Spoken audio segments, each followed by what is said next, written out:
Kolkata cocktail বন্ধু তোমার জন্য আমি পূর্বাশা। প্রথম অডিশন হলো, প্রথম এফএম তরঙ্গ এলো এবং সেখানে তুমি সিলেক্টেড হলে। আমার আকাশবাণী হচ্ছে আমার সেই শিক্ষক। সারাদিন ধরে হয়তো সে ভালোবাসা পায়নি একটুও, কিন্তু সে যখন বাড়ি ফিরে বাড়িতে ঢুকবে সে যেন একটা পরের দিনে বাঁচার ইন্সপিরেশনটা নিয়ে বাড়ি ফেরে। একদম আর্ধেকটা বাংলা, আর্ধেকটা হিন্দি, আর্ধেকটা ইংরেজি, এরকম 3-4টে ভাষা। এই জগাখিচুড়ি ভাষাতে আমি বিশ্বাস করি না। তোমাকে প্রেসার দেওয়া হয়েছিল যেভাবে কথা বলতে হবে? হ্যাঁ, মানে ওভাবে কথা বলতে পারলে থাকা যেত। মোহরদিকে সামনে থেকে পেয়েছি, লাস্ট ইন্টারভিউ অল ইন্ডিয়া রেডিওর থেকে। মোহরদি, বীরেন্দ্র কৃষ্ণ ভদ্র ওনাকে বলেছিলেন, যারা আমরা লাইভ পারফরমেন্স করেছি না রে, সবই তো হাওয়ায় হারিয়ে গেল রে। মেয়েদের যেমন অসুবিধেতেও পড়তে হয়, মেয়েরাও অ্যাডভান্টেজ নেয়। দ্রৌপদী নই, নই পাঞ্চালী, নই ভরত কুলবধূ, আমি কৃষ্ণা, যজ্ঞাগ্নি সম্ভূতা, শুধু নারী এক। সিচুয়েশন কৃষ্ণারও যা ছিল, সিচুয়েশন আমাদেরও তাই। তাই। স্মিত হাসি ভরে দাও আমাদের বুভুক্ষ হৃদয়ে, রক্ষা করো অস্ত্র হাতে নিবিড় সংগ্রামে। অনেক চাহিদা নিয়ে মা গো, পেতেছি লাল কার্পেট, তুমি হেঁটে এসো দৃঢ় পায়ে। এই লেখাটি আমার শ্বশুরমশাই তারাদাস বন্দ্যোপাধ্যায়ের লেখা। দীক্ষা নয়, আমাদের এই দীক্ষাকে বলা হয় সাধন। সদ্গুরু শ্রী শ্রী বিজয় কৃষ্ণ গোস্বামী নবজাগরণের সময়ের পুরোধা একজন পুরুষ। আর ভালো থেকো কখন হয়? ভালো থেকো ইন দ্য ইয়ার 2004। গৌতম দা এই তখন ভালো থেকো ছবি করছে, তখন রেকর্ডিস্ট ছিলেন অনুপ মুখোপাধ্যায়। তখন আমাকে বললেন যে ওই বিদ্যার ভয়েসগুলো তোকে করতে হবে ডাবিং। সিনেমাটোগ্রাফির দিক থেকেও তার বক্তব্য, তার সব মিলিয়ে ভালো থেকো একটা অসামান্য ছবি আমার কাছে, আর অবশ্যই আমার কাছে ভীষণ নস্টালজিয়া। কপালে লেখা টেখা কিছু নেই, আছে যেটাকে বলে ধপ। কপালে লেখা টেখা কিছু নেই, আছে যেটাকে বলে ধপ। গল্প জুড়ে তার শুরু হলো আবার বৈঠকে বৈঠক। গল্প জুড়ে তার শুরু হলো আবার বৈঠকে বৈঠক। কেমন আছো কলকাতা, আমার শহর, প্রিয় বন্ধু? ঘরে ফেরার সময় তোমার এখন, আর আমি 10 তলার কাঁচের জানলা দিয়ে দেখছি গাড়ির আলোর গতি। আলো থেকে অন্ধকার, চিৎকার থেকে স্তব্ধতা, আর ট্রাফিক থেকে কবিতা। এই সব রং থাকে মিলেমিশে, মিশে গিয়ে নয়। কলকাতা ককটেল বন্ধু তোমার জন্য আমি পূর্বাশা। সত্যি মনে হচ্ছে যে গাড়িতে বসে রেডিও শুনতে শুনতে যাচ্ছি। মানে আজকে আমাদের সঙ্গে আছে এক সময়ের ভীষণ পছন্দের কণ্ঠস্বর, যা সবাই মোটামুটি শুনেছে, পূর্বাশা। পূর্বাশা দি আমাদের সঙ্গে আজকে আছে, এবং পূর্বাশা দি একই অঙ্গে বহুরূপ। মানে অনেক অনেক অনেক এক এক ধাপে আমরা এক একটা করে প্রতিভার সাথে পরিচিত হব। এবং পূর্বাশা দি যেমন পড়াশোনায় ভালো, যেমন কবিতা ভালো বলে, যেমন সুন্দর মিষ্টি করে কথা বলে, মানে ভীষণ ভীষণ ভালো একটা মানুষ এবং আমার খুব ভালো একজন বন্ধু। এবং আর মহিলাদের ভীষণ সুন্দর করে সাজাতেও পারে। তো মানে মহিলাদের ভীষণ পছন্দের বন্ধু হচ্ছে পূর্বাশা দি। পূর্বাশা দি আবার বৈঠকে একটা দারুণ অনুষ্ঠান করেছিল, যেখানে পূর্বাশা দি মেয়েদের কবিতা নিয়ে কিছু করেছিল, এবং একটা দারুণ জমিয়ে আড্ডা হবে। এবার তুমি বলো। আমি প্রথমেই স্বরলিপি, তোকে আমার অনেক আদর, কারণ আমি সকলের কাছে এই কথাটা ভীষণ ভালোভাবে বলতে চাই যে স্বরলিপিকে আমি ব্যক্তিগতভাবে আমার আলাপ, আমার একজন খুব প্রিয় বন্ধু। আসলে বন্ধুত্ব আজকাল তো খুব ক্ষণস্থায়ী, মানে বন্ধুত্ব, তার মাঝখানে শুনেছি সিচুয়েশনশিপ, কত কি কি সব হয়েছে, অত কিছু আমি জানি না, অনেক রকমের শিপ হয়েছে, SHIP। হ্যাঁ, তো সুমিতা সামন্ত আমার চেয়ে সামান্য বয়সে বড়, কিন্তু আমরা খুব দীর্ঘদিন আমাদের শান্তিনিকেতনের বন্ধুত্ব, আমাদের মানসিকতার মিল, আমাদের অনেকদিন যোগাযোগ না থাকলেও পরের সেন্টেন্সটা শুরু করতে কোনো অসুবিধে হয় না যেসব বন্ধুদের সঙ্গে, তেমন একজন বন্ধু। খুব দূর থেকে বুঝে নিতে পারে তেমন একজন বন্ধু, সুমিতাদির মাধ্যমে আলাপ হয়েছিল। তবে তার আগে তো আমি অবশ্যই আবার বৈঠকে খেতে এসেছি এবং আড্ডা মারতে এসেছি, এবং ভীষণ পছন্দের আমার একটা জায়গা যে আবার বৈঠকে শুধুমাত্র আমরা চা কফি আর স্ন্যাক্সের জন্য আসি না, এমন একটা উষ্ণতা আছে, সেইটা কিন্তু আমাদেরকে ভীষণ, এবং সেই কাজটা করা যে কত কঠিন, নিজে একটা জিনিস তৈরি করাটা এটা যে কত একটা কঠিন, এবং আজকের দিনে দাঁড়িয়েও আমি মনে করি একটি মেয়ের পক্ষে সেটা আরও অনেক বেশি চ্যালেঞ্জিং। তো সেই কাজটা স্বরলিপি করেছে, আমার সত্যি সত্যি ভালোবাসা আছে ওর, আমার ভীষণ ভীষণ পছন্দের একজন রমণী। কলকাতা ককটেল শুনলাম, এবং পূর্বাশাদি রেডিওতে দীর্ঘদিন কাজ করেছো, সেটা কি করে মানে তোমরা প্রথম সেই গল্পটা আমাদের একটু শোনাও। সত্যি কথা বলতে কি আমার 30 বছর হলো ব্রডকাস্টিংয়ে, হ্যাঁ, যদি আজ পর্যন্ত হিসেব করি। এই কারণে হিসেব করছি যে আমি লাস্টও যে কাজটি করেছি, আমার বলতে খুব আনন্দ হচ্ছে যে ডক্টর আর শ্রীধর, যিনি এবারে পদ্মশ্রী পেলেন, আমাদের এই বেঙ্গলের সায়েন্টিস্টদের নিয়ে, বোস ইনস্টিটিউট ISIS সায়েন্টিস্টরা কী কাজ করছেন, তো এই পুরো দায়িত্বটা উনি আমাকে দিয়েছেন। আমি অত্যন্ত আহ্লাদিত এবং খুবই আনন্দিত, গর্বিত। কিন্তু আমার শুরুটা আজ থেকে 30 বছর হয়ে গেল, মানে টেলিভিশন এবং রেডিও মিলিয়ে অ্যাজ আ ব্রডকাস্টার আমি কাজ করেছি এত দিন ধরে। হ্যাঁ, FM আমরাই সেই অর্থে শুরু করি প্রচার তরঙ্গ।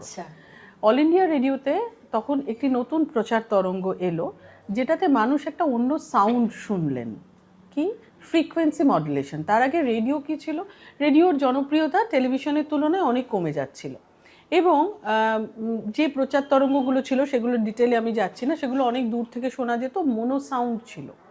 কিন্তু যখন মানে স্টিরিও হচ্ছে যে স্টিরিও সাউন্ড, যেরকম মানে সিনেমাতে গেলে তুমি হ্যাঁ সারাউন্ড, মানে যেটা গমগমে আওয়াজ, আমি খুব সহজ করে বলছি, তার সায়েন্টিফিক ব্যাখ্যায় যাচ্ছে না, আর মনে হচ্ছে একটা আওয়াজ বেরোচ্ছে, সেটা যখন মানে মানে 4 দিক থেকে আসছে, সেটা হচ্ছে স্টিরিও। মানে খুব সহজ কথাতে আমি জিনিসটার এফেক্ট বোঝানোর জন্য বললাম।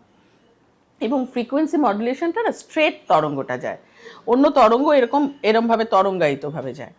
তো এইটা মূলত শহর কেন্দ্রিক একটা প্রচার তরঙ্গ হিসেবে তখন প্রসার ভারতী থেকে অল ইন্ডিয়া রেডিও স্টার্ট করলো, কলকাতাতে শুরু হবে FM। তখন আমি অলরেডি দূরদর্শনে আমি অ্যানাউন্সার, মানে আমি যাদবপুরে পড়তে পড়তে আমি অ্যানাউন্সার হয়ে যাই কলকাতা দূরদর্শনে, যেটা মানে আমরা তখন নমস্কার দূরদর্শন কেন্দ্র কলকাতা এই সময়কার কথা বলছি, তখন প্রাইভেট। এটা কোন সাল হবে? এটা 96, আর আমি তরুণদের জন্য ইত্যাদি অনেক অনুষ্ঠান করতাম, এগুলো 92 থেকে, ধর 91, 92। এরপরে আমি অফিসিয়াল অ্যানাউন্সার হই 96-এ, যখন MA পড়ি তখন, মানে আমি যাদবপুরে ক্লাস করে তারপরে আমি রিক্সা করে গল্ফ গ্রিনে এসে দূরদর্শনে অ্যানাউন্সমেন্ট করে রাত্রিবেলা আমি মেয়ে কন্যে বাড়ি ফিরলো আর কি। হ্যাঁ, এরকমও গেছে। তখন FM শুরু হচ্ছে, তখন আমাদের অডিশন হলো, এবং তখন খুব বিখ্যাত মানুষেরা করতেন, উর্মিমালা বসু, আমাদের সৌমিত্র বসু, কিন্তু তখন ইয়াং ছেলে মেয়েদের নেওয়া হবে, এবং এই প্রচার তরঙ্গটা যাতে রেডিওকে আরও জনপ্রিয় করে, এবং শহর কেন্দ্রিক এক নতুন বিনোদনের মাধ্যম তৈরি হলো। এবং সেই বিনোদনের মাধ্যম যখন তৈরি হলো, আমরা অডিশন দিলাম। আর রেডিও আমার ভীষণ পছন্দের, কারণ আমি প্রথম রেডিওতে যাই আমার মায়ের সঙ্গে। আমার মা অল ইন্ডিয়া রেডিওর আর্টিস্ট ছিলেন, গান করতেন। আমার কাছে একটা ভীষণ আনন্দের, কারণ মায়ের গান শুনেই আমার বড় হওয়া। মা রবীন্দ্রনাথের গান, মানে এরকম দিন গেছে আমার বাবা বলতেন এই গানটা করো, মানে একটা না মা 12টা-15টা গান করে যাচ্ছেন। আমরা একটু বড় হওয়ার পর মা রবীন্দ্র ভারতীতে মাস্টার্স করেছেন। সেই সময় মানে আরো একজন খুব মানে পুরো সাপোর্ট পেয়েছে পুরোপুরি, মানে আমার বাবা গানের জন্যই বোধহয় মাকে বিয়ে করেছিলেন, মানে এত। এবং শেষ দিন অবধি আমার বাবা তখন সাহিত্য, আমার বলতে অসুবিধা নেই, বাবার হয়তো ভেতরে চৈতন্যটা ছিল, কিন্তু লাস্ট 3-4 মাস একদম বেডরিডেন ছিলেন। মা গিয়ে যখন ওই সামনে গান গাইতেন, বাবা কেমন যেন মনে হতো আমরা যে উনি নড়ছেন চড়ছেন, তখন ওই গানটার প্রভাব ভীষণ, মানে তাদের গানেই প্রেম, গানেই সারা জীবন কেটেছে, রবীন্দ্রনাথের গানে। তো স্বাগতা দি সেই সময় মার থেকে অনেক বয়সে ছোট, কিন্তু নিয়মিত আমাদের বাড়িতে আসেন। তো আমি এইভাবে, আমার দাদামশাই কেসিদের ছাত্র ছিলেন, তো ওই পুরো গান বাজনা এবং ওই পড়াশুনো ইত্যাদি এইসবের মধ্যে দিয়ে আমি কেমন করে বড় হয়ে গেছি। যাই হোক, রেডিওর কথায় ফেরত আসি। তো ওইখানে ওইভাবে আমার রেডিওতে যাওয়া। আমাদের লিখিত পরীক্ষা দিতে হয়েছিল, তারপরে পরপর দুটো তিনটে যতদূর মনে পড়ে অডিশন। পরীক্ষা কিরকম হতো মানে খুব জানতে ইচ্ছে। হ্যাঁ মানে আমাদের বিভিন্ন প্রশ্ন আসতো, যে কোনো মানে ধর কারেন্ট টপিকসের উপরে, তারপরে তোমাকে একটা রেডিও ফিচার করতে হবে, সেটা তুমি লেখো, তুমি একটা টক শো লেখো, কিরকম ভাবে প্রশ্ন করতে হয়, কিভাবে তার উত্তর, কি কি প্রবাবল আনসার্স থাকতে পারে। বাংলায় হয়েছিল নাকি অল ওভার ইন্ডিয়াতে হয়েছিল? না, অল ওভার ইন্ডিয়াতে হয়েছে, মেট্রো সিটিগুলোতে হয়েছিল, আর কলকাতাতে হয়েছিল। তো কলকাতাতে আমরা বাংলাতে, হ্যাঁ এটা তো বাংলা অনুষ্ঠান হচ্ছে, তো বাংলাতে পরীক্ষা দিলাম। পরীক্ষা দেওয়ার পরে তারা অনেক বাদ গেল, তারপরে যাদের ডাকলেন অডিশনের মধ্যে এই অধম চান্স পেয়েছিল, তারপরে অডিশন হলো, প্রথম অডিশন হলো, প্রথম এফএম তরঙ্গ এলো এবং সেখানে তুমি সিলেক্টেড হলে। হ্যাঁ, এবং আমরা মানে অদ্ভুত কিন্তু সিলেকশনের প্রসেসটা, তখন দেখছি একটা বড় ঘরের মধ্যে আমি বসে আছি, আমার কাছে আওয়াজ আসছে, আমি যারা আমাকে অডিশন নিচ্ছেন তাদের কাউকে আমি দেখতে পাচ্ছি না, কিন্তু প্রশ্ন আসছে। হ্যাঁ, তো নার্ভটাও টেস্ট করা হয়। হ্যাঁ, সেটা কিন্তু টেলিভিশনেও তাই, যখন আমাকে একটা ক্যামেরার সামনে, এই যে সামনে ক্যামেরা রয়েছে, বলতে বলা হলো, আমি তখন বললাম, আমার মনে আছে সেই কণ্ঠস্বরটা আমি চিনি, কারণ তিনি চৈতালি দাশগুপ্ত, মানে ফাইনাল সিলেকশনের সময় বই মেলা নিয়ে বলতে বলা হয়েছিল দূরদর্শনের এটা, তারপরেই দেখলাম যাই হোক নির্বাচিত হয়েছিলাম। এবং অল ইন্ডিয়া রেডিওতেও তাই, অনেক কঠিন কঠিন প্রশ্ন সেই সময় করা হয়েছিল, সবগুলো মনে নেই, পরবর্তীতে মানে যারা ছিলেন তারা খুবই ভালোবেসেছিলেন, তো আই গট সিলেক্টেড। প্রথম ৩-৪ জনের মধ্যে আমিও ছিলাম আর কি। হ্যাঁ, এইবারে আমাদের শুরু হলো ট্রেনিং, কি করে একটা এই যে আরজেইং জিনিসটা সম্পর্কে বাইরের মানুষের একটা, না আমি ইদানিং অনেককেই বলতে শুনি, জাস্ট কথা বলে, এই তো কথা বলা আর কি এমন কাজ। একটা জিনিস হচ্ছে, কথা তো সবাই বলতে পারে, কিন্তু আমাদের বলা হয়েছিল একটা খুব জরুরি কথা, অল ইন্ডিয়া রেডিও থেকে যখন কথা বলবেন তখন মনে রাখবে যে তোমরা কিন্তু বলছো on behalf of president of India, আর অনারেবল প্রেসিডেন্ট অফ ইন্ডিয়ার বিহাফে কথা বলছো। তো সেই দায়িত্বটা নিয়ে একজন ব্রডকাস্টার কিন্তু কথা বলেন। পরবর্তীতে যখন প্রাইভেট এফএম এ কাজ করেছে, তখন নামের আগে আর যে রেডিও জকি নামটি ব্যবহৃত ছিল, কিন্তু তখন আমাদেরকে উপস্থাপিকা বা ইংরেজিতে প্রেজেন্টার্স বলা হতো। এবং আকাশবাণীর মতন ভালো শিক্ষক, মানে আমার সিস্টার নিবেদিতা স্কুলে আমি পড়েছি ছোটবেলায়, সেটা যেমন আমার একটা স্কুল, আমার আকাশবাণী হচ্ছে আমার সেই শিক্ষক। প্রেজেন্টার হিসেবে তৈরি করা, মানে প্রেজেন্টার না রে, মানে পুরো ব্যক্তিত্বটাকে তৈরি করা।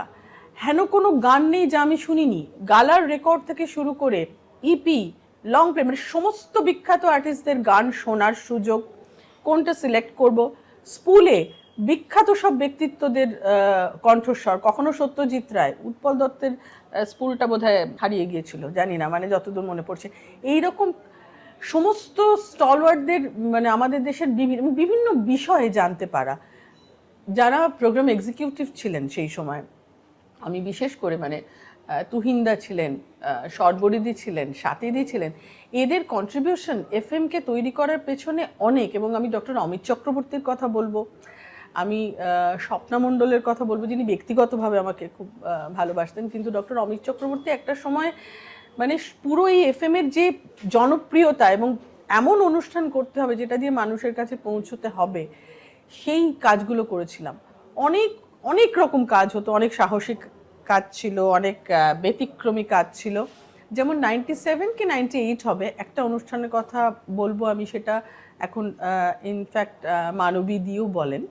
প্রথম মানবীদিকে কিন্তু অল ইন্ডিয়া রেডিওতে বৃহন্নলা বৃত্তান্ত অনুষ্ঠানে আমি নিয়ে এসেছিলাম, আমি এবং প্রবাল, আমরা দুজনে অনুষ্ঠান করেছিলাম। এই প্রপোজালটা নিয়ে যখন যাই, তো অমিতদার কাছে যখন আমি যখন আমাদের প্রোগ্রাম এক্সিকিউটিভ ছিলেন তখন সর্বরিদিকে বললাম আমি এই নিয়ে অনুষ্ঠান করতে চাই।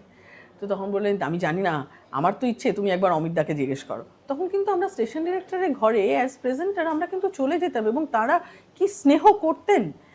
এবং উনি বললেন ঠিক আছে, কিন্তু তুমি কিন্তু এদিক ওদিক যেখানে সেখানে চলে যাবে না। মানে উনি ভয় পেতেন আমি কোথায় যে চলে যাবো সেটা তার কোনো ঠিক নেই, কারণ একটা কাজ করতে গেলে তার কিন্তু গভীরে যাওয়ার দরকার আছে। শোন স্বরলিপি, আমরা যেটুকু পেমেন্ট পেতাম আমরা কিন্তু সেটা নিয়ে চিন্তা করিনি। কত বই যে ইয়ে থেকে কিনেছি, কলেজ স্ট্রিট, রেগুলার ন্যাশনাল লাইব্রেরিতে চলে যেতাম, একটা বিষয় নিয়ে 2 ঘন্টা কথা বলতে হবে, সেটা কিন্তু দায়িত্ব সহকারে বলতে হবে, এবং দায়িত্ব সহকারে না বললে কিন্তু মানুষ শুনবেন না। এবং সেই সময় মানে এমনও হয়েছে প্রখ্যাত মানুষেরা আমাদের অনুষ্ঠান শুনছেন, আজকে বলতে দ্বিধা নেই, তখন মৃণাল সেন বেঁচে আছেন, তিনি শুনছেন। মানে আমাদের ভয় ছিল আমরা যদি একটা ভুল করি সঙ্গে সঙ্গে কিন্তু মানে বিখ্যাত মানুষরা তো আছেন, শিক্ষিত মানুষরাও কিন্তু আমাদের বলবেন যে আকাশবাণী থেকে কিছু ভুল গেল।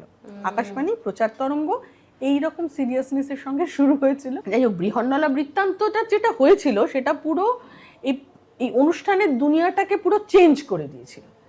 এদের জীবন, এদের মানে যে আমরা যাদেরকে পুরুষ এবং নারী এই দুটো বিভাজনের বাইরে যে কতগুলো শেডস থাকে, সেইগুলোকে নিয়ে তখন আলোচনাটা মানে একদম অন্যরকম। এখন যেমন এটা সহজ, এখনকার জেনজি কি আমার মেয়েদের কাছে ভেরি ইজি, কিন্তু তখন তো এটা নিয়ে ভীষণ ট্যাবু ছিল। আমি মাকে বলে গিয়েছিলাম, মা হয় আমার খুব নাম হবে অথবা আমাকে বার করে দেবে। যাই হোক, বার করে দেয়নি, দ্বিতীয়টাই হয়েছিল। মানে তুমি একটা আলোড়ন সৃষ্টি করে ফেলেছিলে তখন। তখন মানে স্টেটসম্যানে তখন লেখা হচ্ছে এগুলো নিয়ে, এই অনুষ্ঠান নিয়ে, প্রেজেন্টেশন নিয়ে। তো তারপরে এরকম অনেক মানে ধর নির্যাতন বলে, এই যে আজকে একটা কথা আমি বলি, আমরা না মেয়েরা অনেক সময় খুব অ্যাডভান্টেজ নিই। আমরা আমাদের দেখতে কেমন সেটার অ্যাডভান্টেজ নিই, আমরা অনেক সুবিধে নিই। আমার কিছু একটা শরীর খারাপ হয়েছে, সামান্যই হয়তো জ্বর হয়েছে, একটি ছেলের তুলনায় আমরা বেশি অ্যাডভান্টেজ নিই। এটা কিন্তু মেয়েদের অনেক ক্ষেত্রে অসুবিধে, অথচ আমরা বলি সব কিন্তু সমান সমান। আমি বলবো দুটোই আছে, মেয়েদের যেমন অসুবিধেতেও পড়তে হয়, মেয়েরাও অ্যাডভান্টেজ নেয়। এই দুটো দিকই কিন্তু আমি দেখেছি কাজ করতে গিয়ে। রাত্রি, আমি সারা জীবন রাত্রির করে রাত্রি 12টার পর 1টার পর বাড়ি ফিরছি, গাড়িতেই বাড়ি ফিরছি। কলকাতার অন্য রূপ দেখেছি, অন্য চেহারা দেখেছি। কত রাত্রে চায়ের দোকান থাকে জানিস, আমি এখনো বলে দিতে পারবো, শ্যামবাজার গোলবাড়ির ওই এলাকা একটা চায়ের দোকান, তারপরে তো লালবাজার এলাকাতে চায়ের দোকানগুলো আমরা রাত্রি 3টের সময় চা খাচ্ছি। এগুলো কি এখনো খোলা আছে? খোলা থাকে? নিশ্চয়ই খোলা থাকে, আমি তো আর এখন অপরাত্রে বাড়িতে থাকে বা না থাকে আমাদের প্লিজ জানান। আমরা কিন্তু খেতাম এইখানে, কারণ ধর অনুষ্ঠান করে এসে একটু চা খেতে ইচ্ছে করলো। আমাদের সিনিয়ররা, আমাদের যারা সারথি ছিলেন সেই সময়, তারাও এত রেসপন্সিবল ছিলেন। গাড়িটা দাঁড়াতো, বাড়িতে যতক্ষণ না ঢুকছি, উনি কিন্তু গভর্নমেন্টের ডিউটি করেন, কিন্তু উনি দাঁড়িয়ে থাকতেন, বাড়িতে ঢুকতাম তারপরে যেতেন। এই দায়িত্ববোধগুলো কিন্তু আমরা ভীষণ পেয়েছি, খুব স্নেহ পেয়েছি। এইটা আজকের দিনে দাঁড়িয়ে আমার বলতে তুমি অ্যাডভান্টেজ নেয় মেয়েরা, একটু জানতে চাই যে কিরকম অ্যাডভান্টেজ আসে মেয়েদের। অনেক রকম। দেখ, সব সময় যে আমি বলবো এরকম কথা নয় যে একেবারে বেড়াতে চলে যাচ্ছে সেই অ্যাডভান্টেজ মেয়েরা নিচ্ছে, কিন্তু আমি ধর একটা কথা বলি, কবিতা তখন মানে আমি এটা অন্যভাবে বলছি একটু। একজন সরকারি চাকরি, আমি নাম বলবো না, তখন আমি তো মঞ্চ অনুষ্ঠানও করতাম, করতে গিয়ে আর তখন কবিতাও বলছি এদিকে ওদিকে। তো উনি আমাকে বললেন, তুমি চাও তোমার একটা কবিতার ক্যাসেট বেরোক? আমি হ্যাঁ আমি চাই, আমি খুব খুশি আনন্দিত। তো আমি বলছি ঠিক আছে, তুমি কি কি কবিতা বলবে? আমি বেছে নেবো আমি কি কি কবিতা বলবো। না, বাছার জন্য আমরা যদি একটুখানি ধরো কোথাও একটু যাই, দূরে গিয়ে বাছলাম। আমি বলছি যে আমার বাছার জন্য আপনাকে কেন লাগবে, আমি নিজে নিজে বেছে নিতে পারি। আচ্ছা, হ্যাঁ। তারপরে উনি বললেন যে না, মানে প্রথমটাও না আমি অতটা বুঝতে পারিনি, বুঝেছিস তো, যে আমি তো ভেরি স্মার্টলি ঘুরি, অত তো লাগবে না, আমি নিজে বেছে নিতে পারবো, তারপরে আমি আপনাকে দেখিয়ে নেবো। হ্যাঁ, তখন না মানে ধরো একসঙ্গে বাঁচলে সুবিধা হতো। আমি বললাম ঠিক আছে, আমার এই ক্যাসেটটার দরকার নেই বলে আমি ওখান থেকে চলে এসেছিলাম। এবং যেখানে বলার, আমি কিন্তু বলে দিয়েছিলাম যে আজকে নিশ্চয়ই আমার মনে হয় যে অনেকেই এই অ্যাডভান্টেজগুলো দেয় এবং তার ভিত্তিতে কাজ পায়। কারোর সঙ্গে কারোর সম্পর্ক তৈরি হলো, সেটা নিয়ে আমার কোনো সমস্যা নেই, সেটা দুজন মানুষের ইচ্ছা অনুযায়ী হয়েছে, ইচ্ছা অনুযায়ী একটা সম্পর্ক হয়েছে, সেটা দীর্ঘদিন চালানো হয়েছে, তারপরে গিয়ে হঠাৎ তার নামে আমি নালিশ করলাম, এইটা কিন্তু আমি সমর্থন করি না।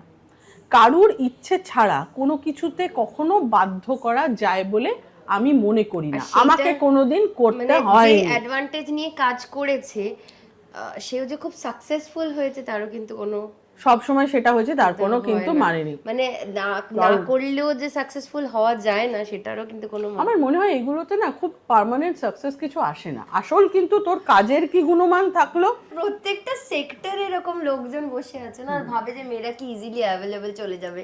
এবং নিশ্চয়ই কোথাও একটা গিয়ে তারা এই প্রপোজাল দিতে পারতেন যে কোথাও একটা ইজি মানে পেয়েছেন অ্যাভেলেবিলিটি। বলেই ইয়েস, দিচ্ছিলেন। আমি এই কথাটাই বলতে চাইছি যে কোথাও একটা অ্যাভেলেবিলিটির সুযোগ তাদের মধ্যে ছিল বলেই কিন্তু তারা চা খায়। দিদিকে আমরা ফিশ এন্ড চিপস দিয়েছি। আমি জানতাম দিদি ভেজিটেরিয়ান, কিন্তু মাছেটেরিয়ান জানতাম হ্যাঁ, না। মাছেটেরিয়ান, আমি ভীষণ মেছো। মেছো? হ্যাঁ, কিন্তু আমি একটা সময়ের পরে আমি খাই না, মানে অন্যান্য কিছু এগ অর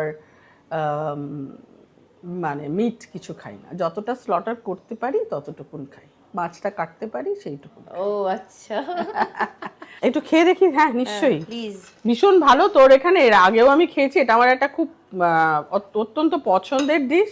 তারপরে তুমি কত বছর ছিলে? 2015, মানে আমি অল ইন্ডিয়া রেডিওর পরে আমি একটি প্রাইভেট স্টেশনে কাজ করতাম এবং সেটার মাধ্যমেই ম্যাক্সিমাম মানুষ আমাকে চিনেছেন। খুবই বিখ্যাত কোম্পানির আন্ডারে, এবং সেই জার্নিটা ওয়ান্ডারফুল। মানে আচ্ছা, মানে তুমি অল ইন্ডিয়া রেডিওর প্রেজেন্টেশন, মানে ওনারা তো ওনাদের শর্ত অনুযায়ী আমাকে সেই স্টেশনের জন্যই শুধুমাত্র প্রেজেন্টার হিসেবে কাজ করতে হবে। আমি চেয়েছিলাম আমি প্রডিউসার হই, কিন্তু ওনারা আমাকে বলেছিলেন না আপনি। পরবর্তীতে আমি প্রোগ্রামিংয়ের দায়িত্বটাও আমাকে দেওয়া হয়, আমি শেষের দিকে প্রোগ্রামিংটাও দেখতাম।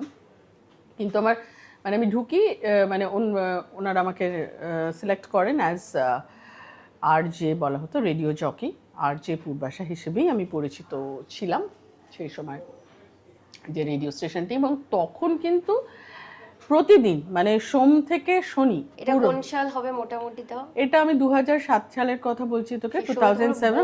বুমিং ইন্ডাস্ট্রি, মানে রেডিওটা তখন গাড়িতে, বাড়িতে, অফিসে, বাজারে, অটোতে, হ্যাঁ মানে আমরা এত ভালো আমি লিসনার পেয়েছি, আমার বলার কথা নয়। এবং লিসনারশিপ কিন্তু তৈরিও করতে হয়।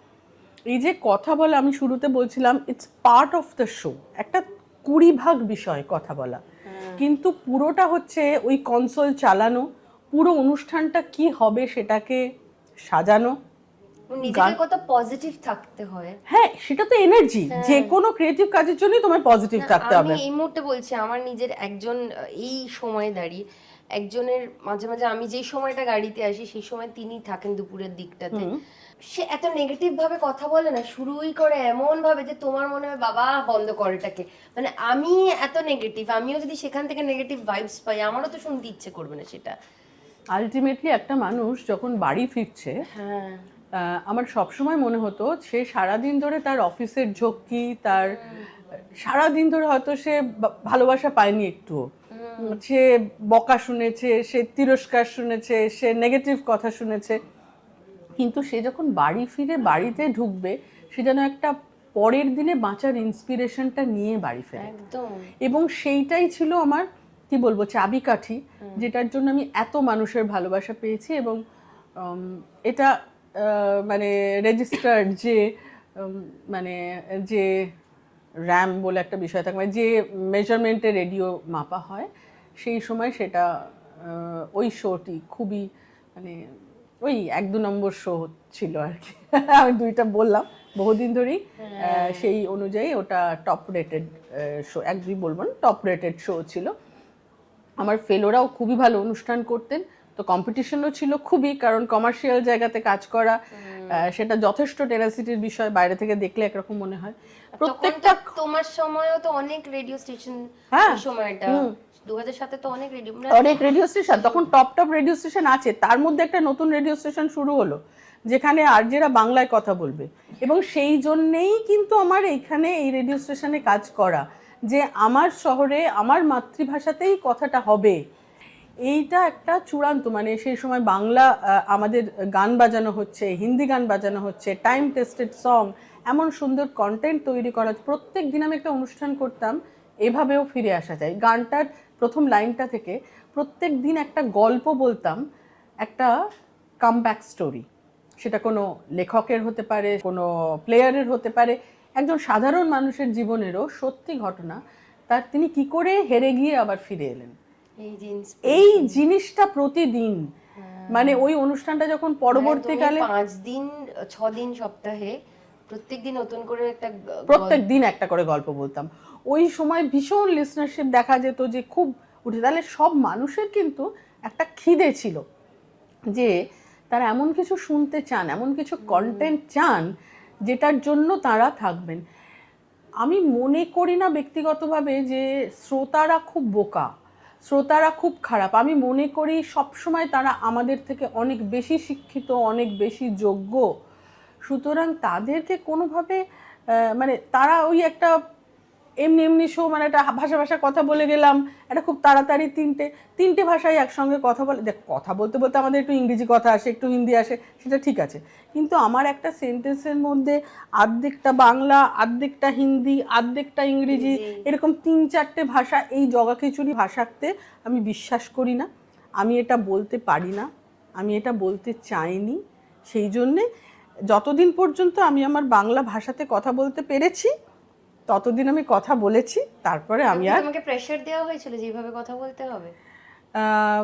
হ্যাঁ, মানে ওভাবে কথা বলতে পারলে থাকা যেত, ওভাবে কথা বললাম না, তাই থাকা গেল না। উত্তরটা পাওয়া গেল? বুঝতে পেরেছি। মানে এই জন্য কি তোমার মনে হয় না যে এখন ডাইং মিডিয়া হয়ে এসেছে? সবাই তো বলছে এই মুহূর্তে রেডিও অনেকগুলো চ্যানেলস বন্ধ হয়ে যাচ্ছে এবং লোকে বলে। আমার এটা খুব ভ্যালিড একটা প্রশ্ন করেছিস। আমার এটা ভীষণ কষ্ট হয়, কারণ রেডিও আমার, মানে এফএম আমার, যেহেতু দেখ আমরা তো শুরু করেছি এবং এটা আমার প্রথম এবং আমি বলি শেষ প্রেম হয়তো, মানে মিডিয়ার ক্ষেত্রে। এটা ভাবতে খুব কষ্ট হয়, কিন্তু আমার মনে হয় যে একটা জায়গায় স্টিক করে না থাকলে, কই ফ্রান্সে তো ওরম করতে হয়নি, জার্মানিতে করতে হয়নি, ইনফ্যাক্ট আমেরিকাতেও করতে হয়নি। আমি বিদেশেও, আমি যে সামান্য বিদেশে গেছি, আমি ফিলিপিন্সে গিয়ে দেখেছি ফিলিপিনো ভাষাতে কথা হচ্ছে, আর যেটা কথা বলছেন আমি বোঝার চেষ্টা করছি কি বিষয়ে কথা বলছেন।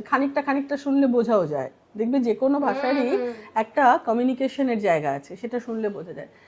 তো আমার তো মনে হয় যে সত্যি আমার তো আবার আকাশবাণীর অনুষ্ঠান শুনতেই ভালো লাগে। একদম এটাই বলছি, আমি কিন্তু আকাশবাণীটাই শুনি। সুতরাং এইটা আমি নিজে যেটা বিশ্বাস করি না, আমি সেটা কোনোদিন করিনি। এই থিওরিটা ফাইনালি যে ফ্লপ করেছে, এবং যারা মনে করে যে মাতৃভাষার জোর আছে এবং পড়াশোনার জোর আছে, টপিকের জোর আছে। এবং আমরা একটা জিনিস নিয়ে পড়াশোনা করতাম, মানে শুধু কতগুলো মানে অন্তঃশ্বাস শূন্য, মানে যদি বাক্য রাশি আমি পরপর বলি তাহলে কোনো কাজ হবে না। ডেইলি ব্লগিং কিন্তু কখনো রেডিওর টপিক হতে পারে না। আরেকটা জিনিস হচ্ছে, আমি আজকাল সব রেডিওরে দেখি একটা ডিজিটাল প্রেজেন্স, একটা মাধ্যম, যে মাধ্যমটা অ্যাকচুয়ালি অডিওর। অডিওতে কি হয়, আমাকে যখন তোরা শুনতে যাচ্ছিস, বা মানে বিখ্যাত অনেক মানুষরাও শুনতেন, সাধারণ আমার প্রচুর ভালো শ্রোতা, কত যে চিঠি পেতাম, তারা যখন শুনছেন তার কল্পনাতে একটা চরিত্র চিত্রণ করছেন যে এই আর যে এইরকম, তার মনে মনে একটা কল্পনা হচ্ছে। মানে এমন অনেক ফ্যানও পেয়েছি, খুব ফ্যান ছিলাম, ভীষণ ভালো, দিলসে ছিল যখন। তো সেই জিনিসটা আমরা ভাবতাম যে এইটা তাদের কল্পনা দিয়ে তারা কিন্তু একটা চরিত্র করতেন। তো প্রত্যেকের কাছে ওটা individual, and radio is 1-to-1 medium. টেলিভিশনের সঙ্গে তোমার ভুল করলে চলবে না, টিভি চলছে এক ঘর লোক, কিন্তু রেডিও হচ্ছে একজনের সঙ্গে এক। Yes, absolutely. সেই সময় অমৃতেন্দু রায় ছিলেন, জয়দীপ ব্যানার্জি আমার খুবই মানে প্রিয় প্রোগ্রামিং হেড ছিলেন আমাদের সময়, আমার বস ছিলেন। এনারা এত ভালো করে শিখিয়েছেন। আমার ছোটবেলাটা জগন্নাথ বসুর কাছে আবৃত্তিও যেমন শিখিয়েছি, জগন্নাথ দা ওই রকম তার কাছে ভয়েস ট্রেনিং পেয়েছি, কি করে মাইক্রোফোনে, অত this is not an easy game. এবং শুধু ওই বলছি না, কথা বলাটা একটা 20%, 80% কিন্তু আমি কি করে সাজাচ্ছি, আমি মেশিন চালাচ্ছি, কন্টিনিউয়াসলি ফোন কল নিচ্ছি, সেটা এডিট করছি, এডিট করে সঙ্গে চালাচ্ছি। এবং একটা কথা ছিল, একজন আরজে যখন বসবে তখন কিন্তু ওই প্রডিউসার হ্যান কাজ করতে ভুল হতেই পারে, ফাইনাল যখন ব্রডকাস্টিংটা যাচ্ছে সবার ভুলগুলো কিন্তু যদি হয়েও থাকে সেটাকে কারেক্ট করে বলার দায়িত্ব আমাদের। এবং আমার একটা রেকর্ড আছে, আমি কোনোদিন কখনো দেরি করে অনুষ্ঠান শুরু করিনি। মানে আমার শুধু মনে হয় যে এই ট্যালেন্টেড আর্জেরা যদি থাকতো তাহলে বোধহয় ডাইং মিডিয়া হতো না এই সময়, মানে সেই কন্টেন্টের আর অসুবিধা হতো না, যারা পড়াশোনা করে চাইতো এটাকে বাঁচিয়ে রাখতে। যাই হোক, এবং বিষয়হীন ভাবে না কোনো জিনিসই দেখ না, আমরা যখন সিনেমা দেখতে যাই, রেডিও কেন, এনিথিং, একদম।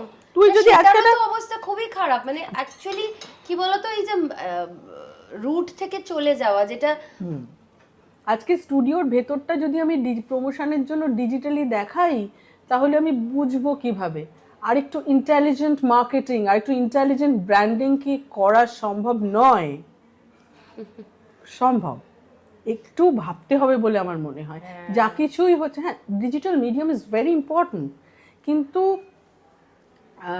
সেইটাকে আমি কেমনভাবে রেডিও শোনানোয় এসে বাধ্য করব, সেই জিনিসটা কিন্তু চিন্তা করতে হবে। আমার রেডিও অডিওটাই কেউ শুনছে না, আমার স্টুডিওর ছবিটা দেখছে, তাতে রেডিওটা কি করে বাঁচলো? তা তুমি বলতে চাইছো যে পারিপার্শ্বিক যারা আছেন তাদেরও একটু এডুকেটেড এবং এই জবটার প্রতি এডুকেশন নিশ্চয়ই আছে, কিন্তু আমাদের দরকার, সেই চিন্তা ভাবনার একটা দৈন্য বা চিন্তা ভাবনাটা অন্যভাবে তারা যদি করেন, আমি মনে করি সব রেডিওর মতো পাওয়ারফুল একটা medium, audio is very powerful. আমরা একটা অন্ধকার ঘরে একটা দৃশ্য দেখে অত ভয় পাই না, কারণ ওটা আমরা দেখে ফেললাম, কিন্তু হঠাৎ একটা শব্দ শুনলে কিন্তু ভয় পেতে পারি। একটা হরর ফিল্মে ব্ল্যাক মানে পুরো ধর কালো, তার মধ্যে কিছু শব্দ আসছে, সেটার হরিফাইং এফেক্টটা তুই চিন্তা করে দেখ যে সেটা কতখানি পাওয়ারফুল, কারণ তোর ইমাজিনেশনকে, তোর কল্পনা শক্তিকে সেটা অনেক বেশি বিস্তারিত করে নিয়ে যাচ্ছে। একদমই তাই।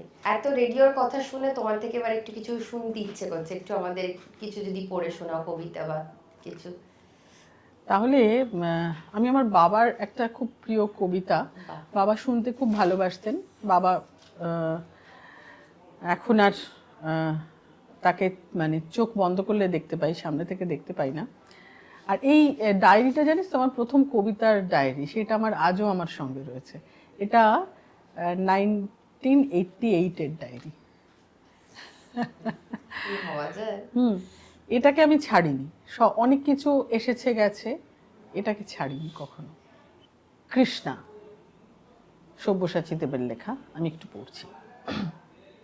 আমার কোনো শোক নেই, আমার কোনো বিষাদ নেই, হে কুরুবৃদ্ধগণ, আপনাদের নীরবতায় আমার কোনো ক্ষোভ নেই। পিতামহ ভীষ্ম, ক্ষমা করবেন, আপনাকে প্রণতি জানাবার স্থিরতা আজ নেই। আর কর্ণ, তোমার জন্য ঘৃণাও বড় বেশি মনে হয়। আর হে আমার পঞ্চস্বামী, আর্যাবর্ত বিজয়ী বীর ও শ্রেষ্ঠ অর্জুন, শক্তিমান ভীম, নকুল, সহদেব, আর আপনি ধর্মপুত্র, আপনারা আমার কৃতজ্ঞ অভিবাদন গ্রহণ করুন। আমি সর্বজ্ঞা নই, যজ্ঞ ভূমের অগ্নি থেকে আমার জন্ম, ধর্মাধর্মের ক্ষুরধার পথ আমার অজানিত। আর্যপুত্র, আপনার বিচার তাই আমার পক্ষে ধৃষ্টতা। আপনার কোনো বিকার নেই, আপনার ধর্ম আপনাকে রক্ষা করেছে বিকার থেকে। আমি সর্বজ্ঞা নই, যজ্ঞভূমের অগ্নি থেকে আমার জন্ম, ধর্মাধর্মের ক্ষুরধার পথ আমার অজানিত। আর্যপুত্র, আপনার বিচার তাই আমার পক্ষে ধৃষ্টতা। আপনার কোনো বিচলন নেই, আপনার ধর্ম আপনাকে রক্ষা করেছে বিকার থেকে, কৃতজ্ঞতা জানান সেই ধর্মকে। ভীমসেন, তোমাকে আমি ভালোবাসা দিইনি কখনো, তাই তা ফিরেও চাইনি। শুধু তোমাকে আমার জিজ্ঞাসা ছিল ফাল্গুনী, ঊর্ধ্বচারী মৎস্যের ছায়ালীন চোখের থেকেও দুর্লক্ষ কি দুর্যোধনের বুক বলসত্য করে? প্রেম নয়, শুধু পৌরুষের আস্ফালনই ছিল পাঞ্চালী বিজয়ের পটভূমি। কিন্তু মিথ্যা প্রশ্ন, আমি জানি তোমার কোনো উত্তর নেই, যেমন নেই কোনো ভালোবাসা। তোমার শুধু আশা আছে। কৈশোর থেকে তুমি জেনে এসেছো বীরভোগ্যা পৃথিবী আর রূপমুগ্ধা নারী, জেনেছো একদিন ধার্তরাষ্ট্রের হাত থেকে ছিনিয়ে নিতে হবে কৌরব উত্তরাধিকার, জেনে এসেছো যেখানে যা কিছু সর্বোত্তম সেখানেই পৌঁছতে হবে তোমাকে। শুধু এই কুমারী লক্ষ্যের দিকেই তোমার দৃষ্টি ধনঞ্জয়, তাই অনায়াসে তুমি সরে যাও এক নারী থেকে অন্য রমণীতে।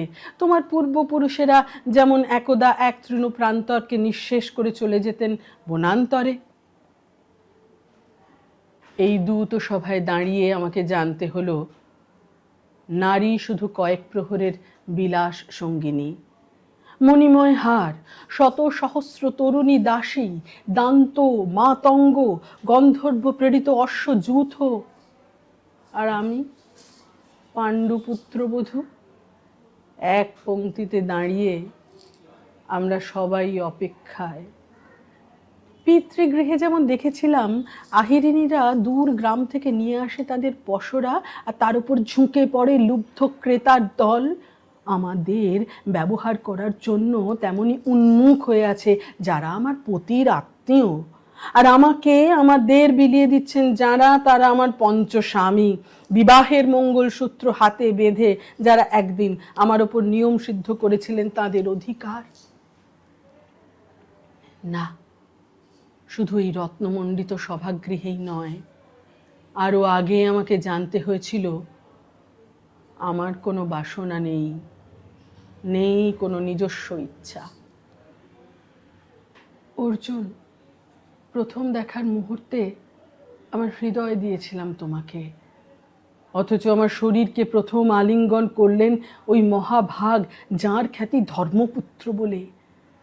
ইন্দ্রপ্রস্থের সৌধ শিখরে যখন আছড়ে পড়তো নববর্ষার জলধারা, যখন আমার কোনো কামনা ছুঁতে চাইতো তোমাকে, আমার অনুৎসুক দেহকে তখন আকর্ষণ করতো অন্য কেউ, যে আমার স্বামী। বসন্ত রজনীতে, কিংসুকের প্রমত্ত উল্লাস মুহূর্তে তোমার ব্যাকুল বাহু টেনে নিত আমাকে নয়, অন্য কোনো যুবতীকে। বারে বারে আমাকে সন্তানবতী করেছে পুরুষ, কিন্তু তারা প্রত্যেকেই আমার আকাঙ্ক্ষিত নয়। কোনো প্রার্থনা নেই আমার। কুরুবৃদ্ধরা বিলাপ করুন, জ্যেষ্ঠ পাণ্ডব প্রহর গুনুন, কোন পুণ্যলগ্নে ধর্মরাজ্য নেমে আসবে মাটিতে। ভীম, অনুগ্রহ করে স্তব্ধ হও। নকুল, সহদেব, বিচ্যুত হইও না অগ্রজের প্রতি অটল বিশ্বাসী। আর অর্জুন, অন্তঃপুরে যাও, সেখানে তোমার জন্য স্নিগ্ধ শরীর সাজিয়ে রেখেছে তোমার কোনো প্রেয়সী। শোক নয়, লজ্জা নয়, এই রাজগৃহে দাঁড়িয়ে আমি জানলাম প্রেম নয়, শ্রদ্ধা নয়, অধিকার নয়, নারী শুধু প্রয়োজনের। জানলাম এখানে কোনো ভেদ নেই ধর্মপ্রাণ যুধিষ্ঠির, শক্তিমান ভীম, প্রেমিক অর্জুন আর লোলুপ ধৃতরাষ্ট্র নন্দনদের মধ্যে। প্রতিকার চাইছি না, যা শুধু বিলাসের। সেই বস্ত্র ছিনিয়ে নেয় যদি কোনো দুঃশাসন, নিক, আমি কাঁদছি না। চারপাশে ভাসানের ডিঙায় পশুদের উদ্দাম নাচের ভঙ্গি আমি দেখছি না। চারপাশে ক্লীবদের অক্ষম বিলাপ আমি শুনছি না। ধনুর্বাণ নেই, আমি ফিরিয়ে আনছি আমার জন্মের স্মৃতি, যজ্ঞের আগুন। দ্রৌপদী নই, নই পাঞ্চালী, নই ভরতকুলবধূ, আমি কৃষ্ণা, যজ্ঞাগ্নি সম্ভূতা, শুধু নারী এক। আমি শুধু রিলেট করছিলাম। সিচুয়েশন কৃষ্ণারও যা ছিল, সিচুয়েশন আমাদেরও তাই। তাই, মানে অদ্ভুত। সোসাইটি বদলাবে না, বদলাচ্ছেও না। তুমি এমএ কোথা থেকে করলে? যাদবপুর। কি নিয়ে করলে? কম্পারেটিভ লিটারেচারে আমি যাদবপুরে এমএ পাশ করি। আর ছোটবেলায় কোথায় পড়াশোনা করেছে? ছোটবেলা আমি একটা অত্যন্ত আশ্রমের পরিবেশে বড় হয়েছি এবং আমি অত্যন্ত গর্বিত সেই জন্য। আর এখন তার এফেক্টটা বুঝতে পারি। তখন ছোটবেলায় খুব কড়া মনে হতো। আমি উত্তর কলকাতার মেয়ে, আমার মাধ্যমিক পাশ করেছি সিস্টার নিবেদিতা থেকে, Ramakrishna Sarada mission sister Nivedita girls school. সন্ন্যাসিনীদের কাছে বড় হয়েছি, এবং অত্যন্ত ডিসিপ্লিনড একটা পরিবেশে, এবং আমাদের স্কুলের প্রতিষ্ঠা যারা করেছিলেন বলার অপেক্ষাই রাখে না, সিস্টার নিবেদিতা স্বয়ং, এবং এটি মানে স্বামীজির তার ইচ্ছে ছিল যে নারীদের শিক্ষার প্রয়োজন আছে, সেই জন্য মিস মার্গারেট নোবেল এলেন, তিনি ভগিনী নিবেদিতা হলেন, এবং এই স্কুল তৈরি করা প্রচুর স্ট্রাগল করতে হয়েছিল সেই বিদেশিনীকে। এখন আমি বুঝতে পারি আমাদের দেশ তখন যে অবস্থায় ছিল, সেইখান থেকে এই স্কুল আমাকে অনেক কিছু শিখিয়েছে, মানে ডিসিপ্লিন, এবং যে কাজটা করতে হবে সেই কাজটার গভীরে ঢোকা, এই যে একটা অভ্যেস ছোট থেকে, এটা কিন্তু আমার স্কুল আমাকে শিখিয়েছে, বাড়ি ছাড়াও।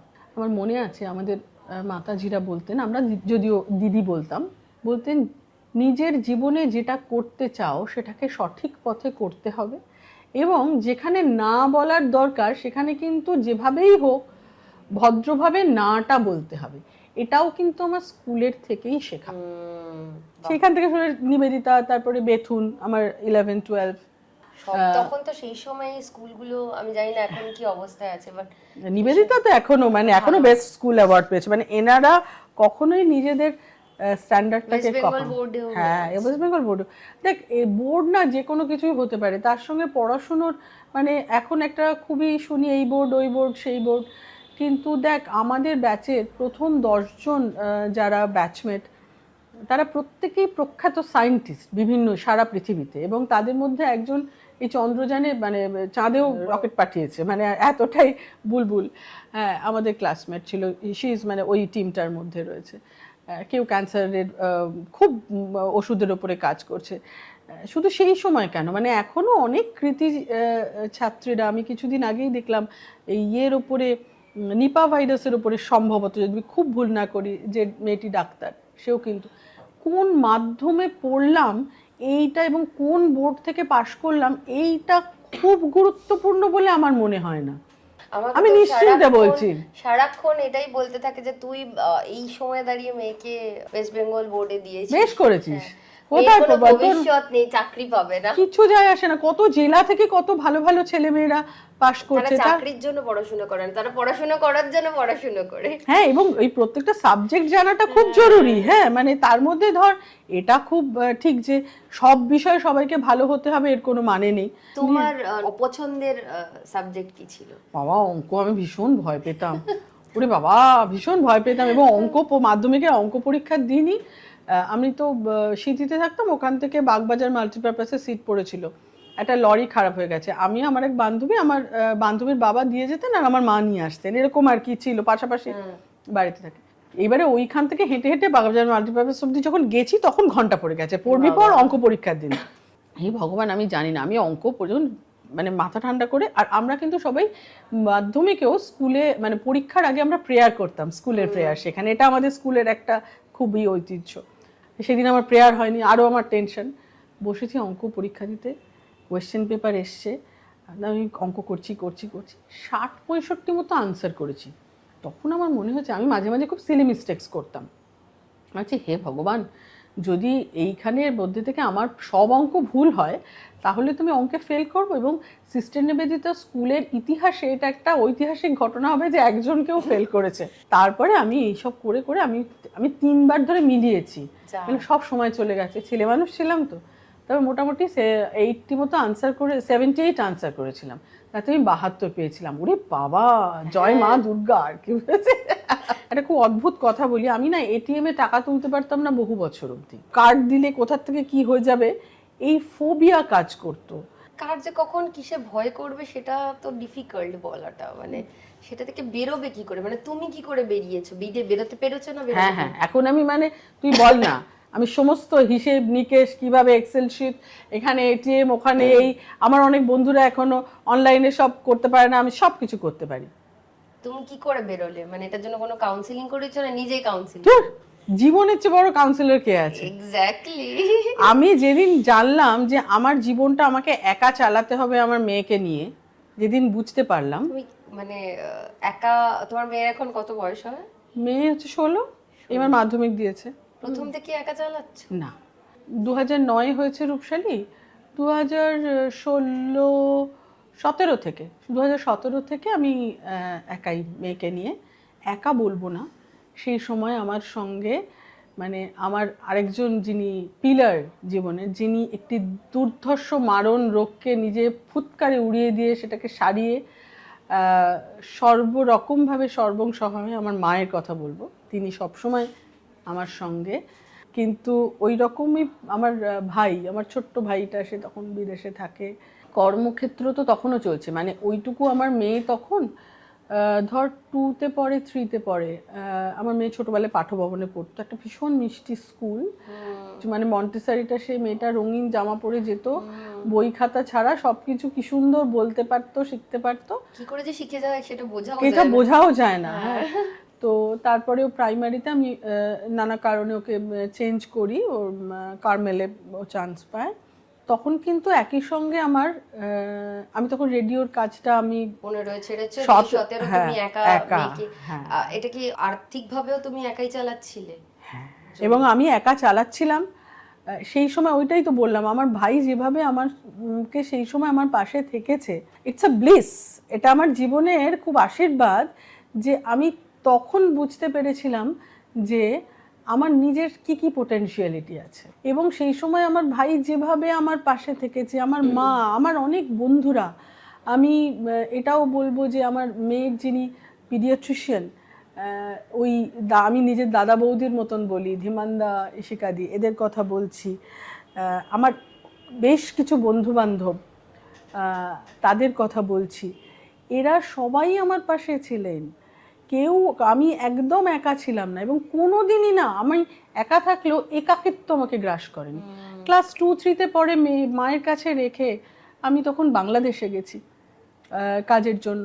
আমি ওয়ার্ক পারমিটও আমার হয়ে গিয়েছিল, কিন্তু মাঝে মাঝে গিয়ে কথাবার্তা বলতাম ইত্যাদি ইত্যাদি। তারপরে কাজের কাজ করতে তুমি বাংলাদেশে? রেডিওরই অ্যাজ কনসালটেন্ট আমি ওখানে I have got the appointment, কিন্তু আমি সেটাকে কন্টিনিউ করতে পারিনি, কারণ ওখানে 15 দিন থাকতে হতো।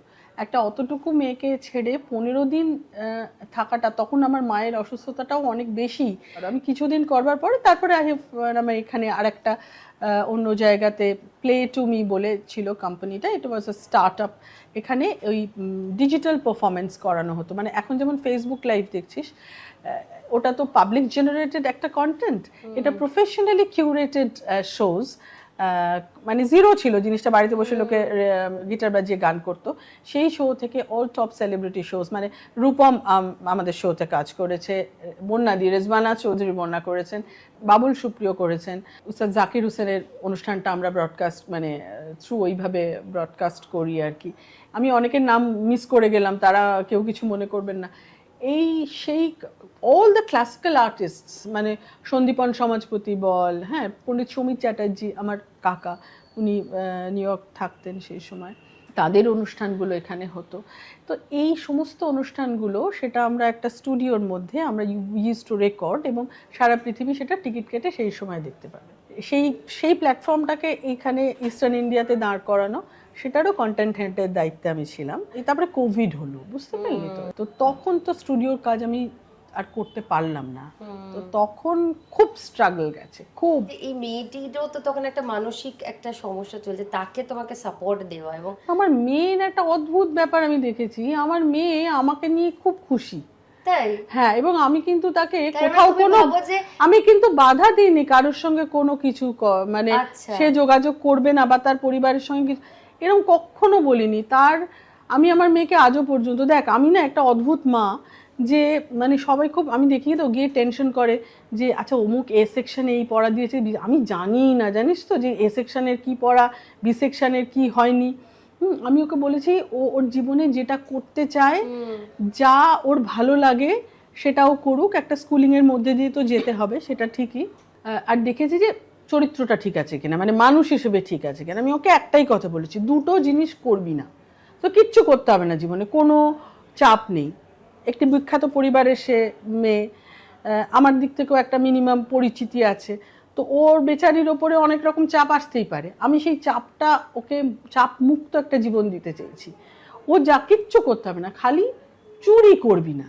তো মেয়ে প্রাউড ফিল করে যে তুমি তাও ওকে যে এতদিন সময় দিতে না, মাসে 25 দিন তো প্রায়। ও দেখ, ওরও কষ্ট হতো, আমারও কষ্ট হতো, কিন্তু আমার মা সেই জায়গাটাকে ভীষণ ভালোভাবে ওকে আমি বলবো যে ও গান করতে পারে, ও নিজে নিজে ছবি আঁকে, ও ওডিসি নাচ শেখে সুবিকাশ মুখার্জির কাছে। ওর গানের শুরুটা চন্দনাদির কাছে, মানে আমাদের অজয়দা, মানে অজয় চক্রবর্তী, চন্দনা চক্রবর্তীর কাছে। তো চন্দনাদির কাছে শুরুটা করেছিল, তারপরে চন্দনাদি আরেকজন তার ছাত্রীকে বলেন যে তার কাছে শাহানার কাছে ও গান করে। এই একটা জায়গা দেখি যে খুব একটা বেয়াদব যাতে না হয়ে যায়। মেয়েও কি অঙ্কে ভয় পায়? মেয়ে, হ্যাঁ, অঙ্ক ভালোবাসে। তোমার মেয়ে আর এই বিখ্যাত পরিবারের ব্যাপারে বলছিলে তুমি, যেহেতু দুই পরিবারই তো তুমি যদি একটু তোমার, মানে যেহেতু আমি জানি কিন্তু একটু সবার সাথে ডিসকাস করি যে বিখ্যাত পরিবার বিভূতিভূষণ বন্দ্যোপাধ্যায়, মানে কি বলবো, আমরা সবাই প্রায় পড়েছি ছোটবেলা থেকে।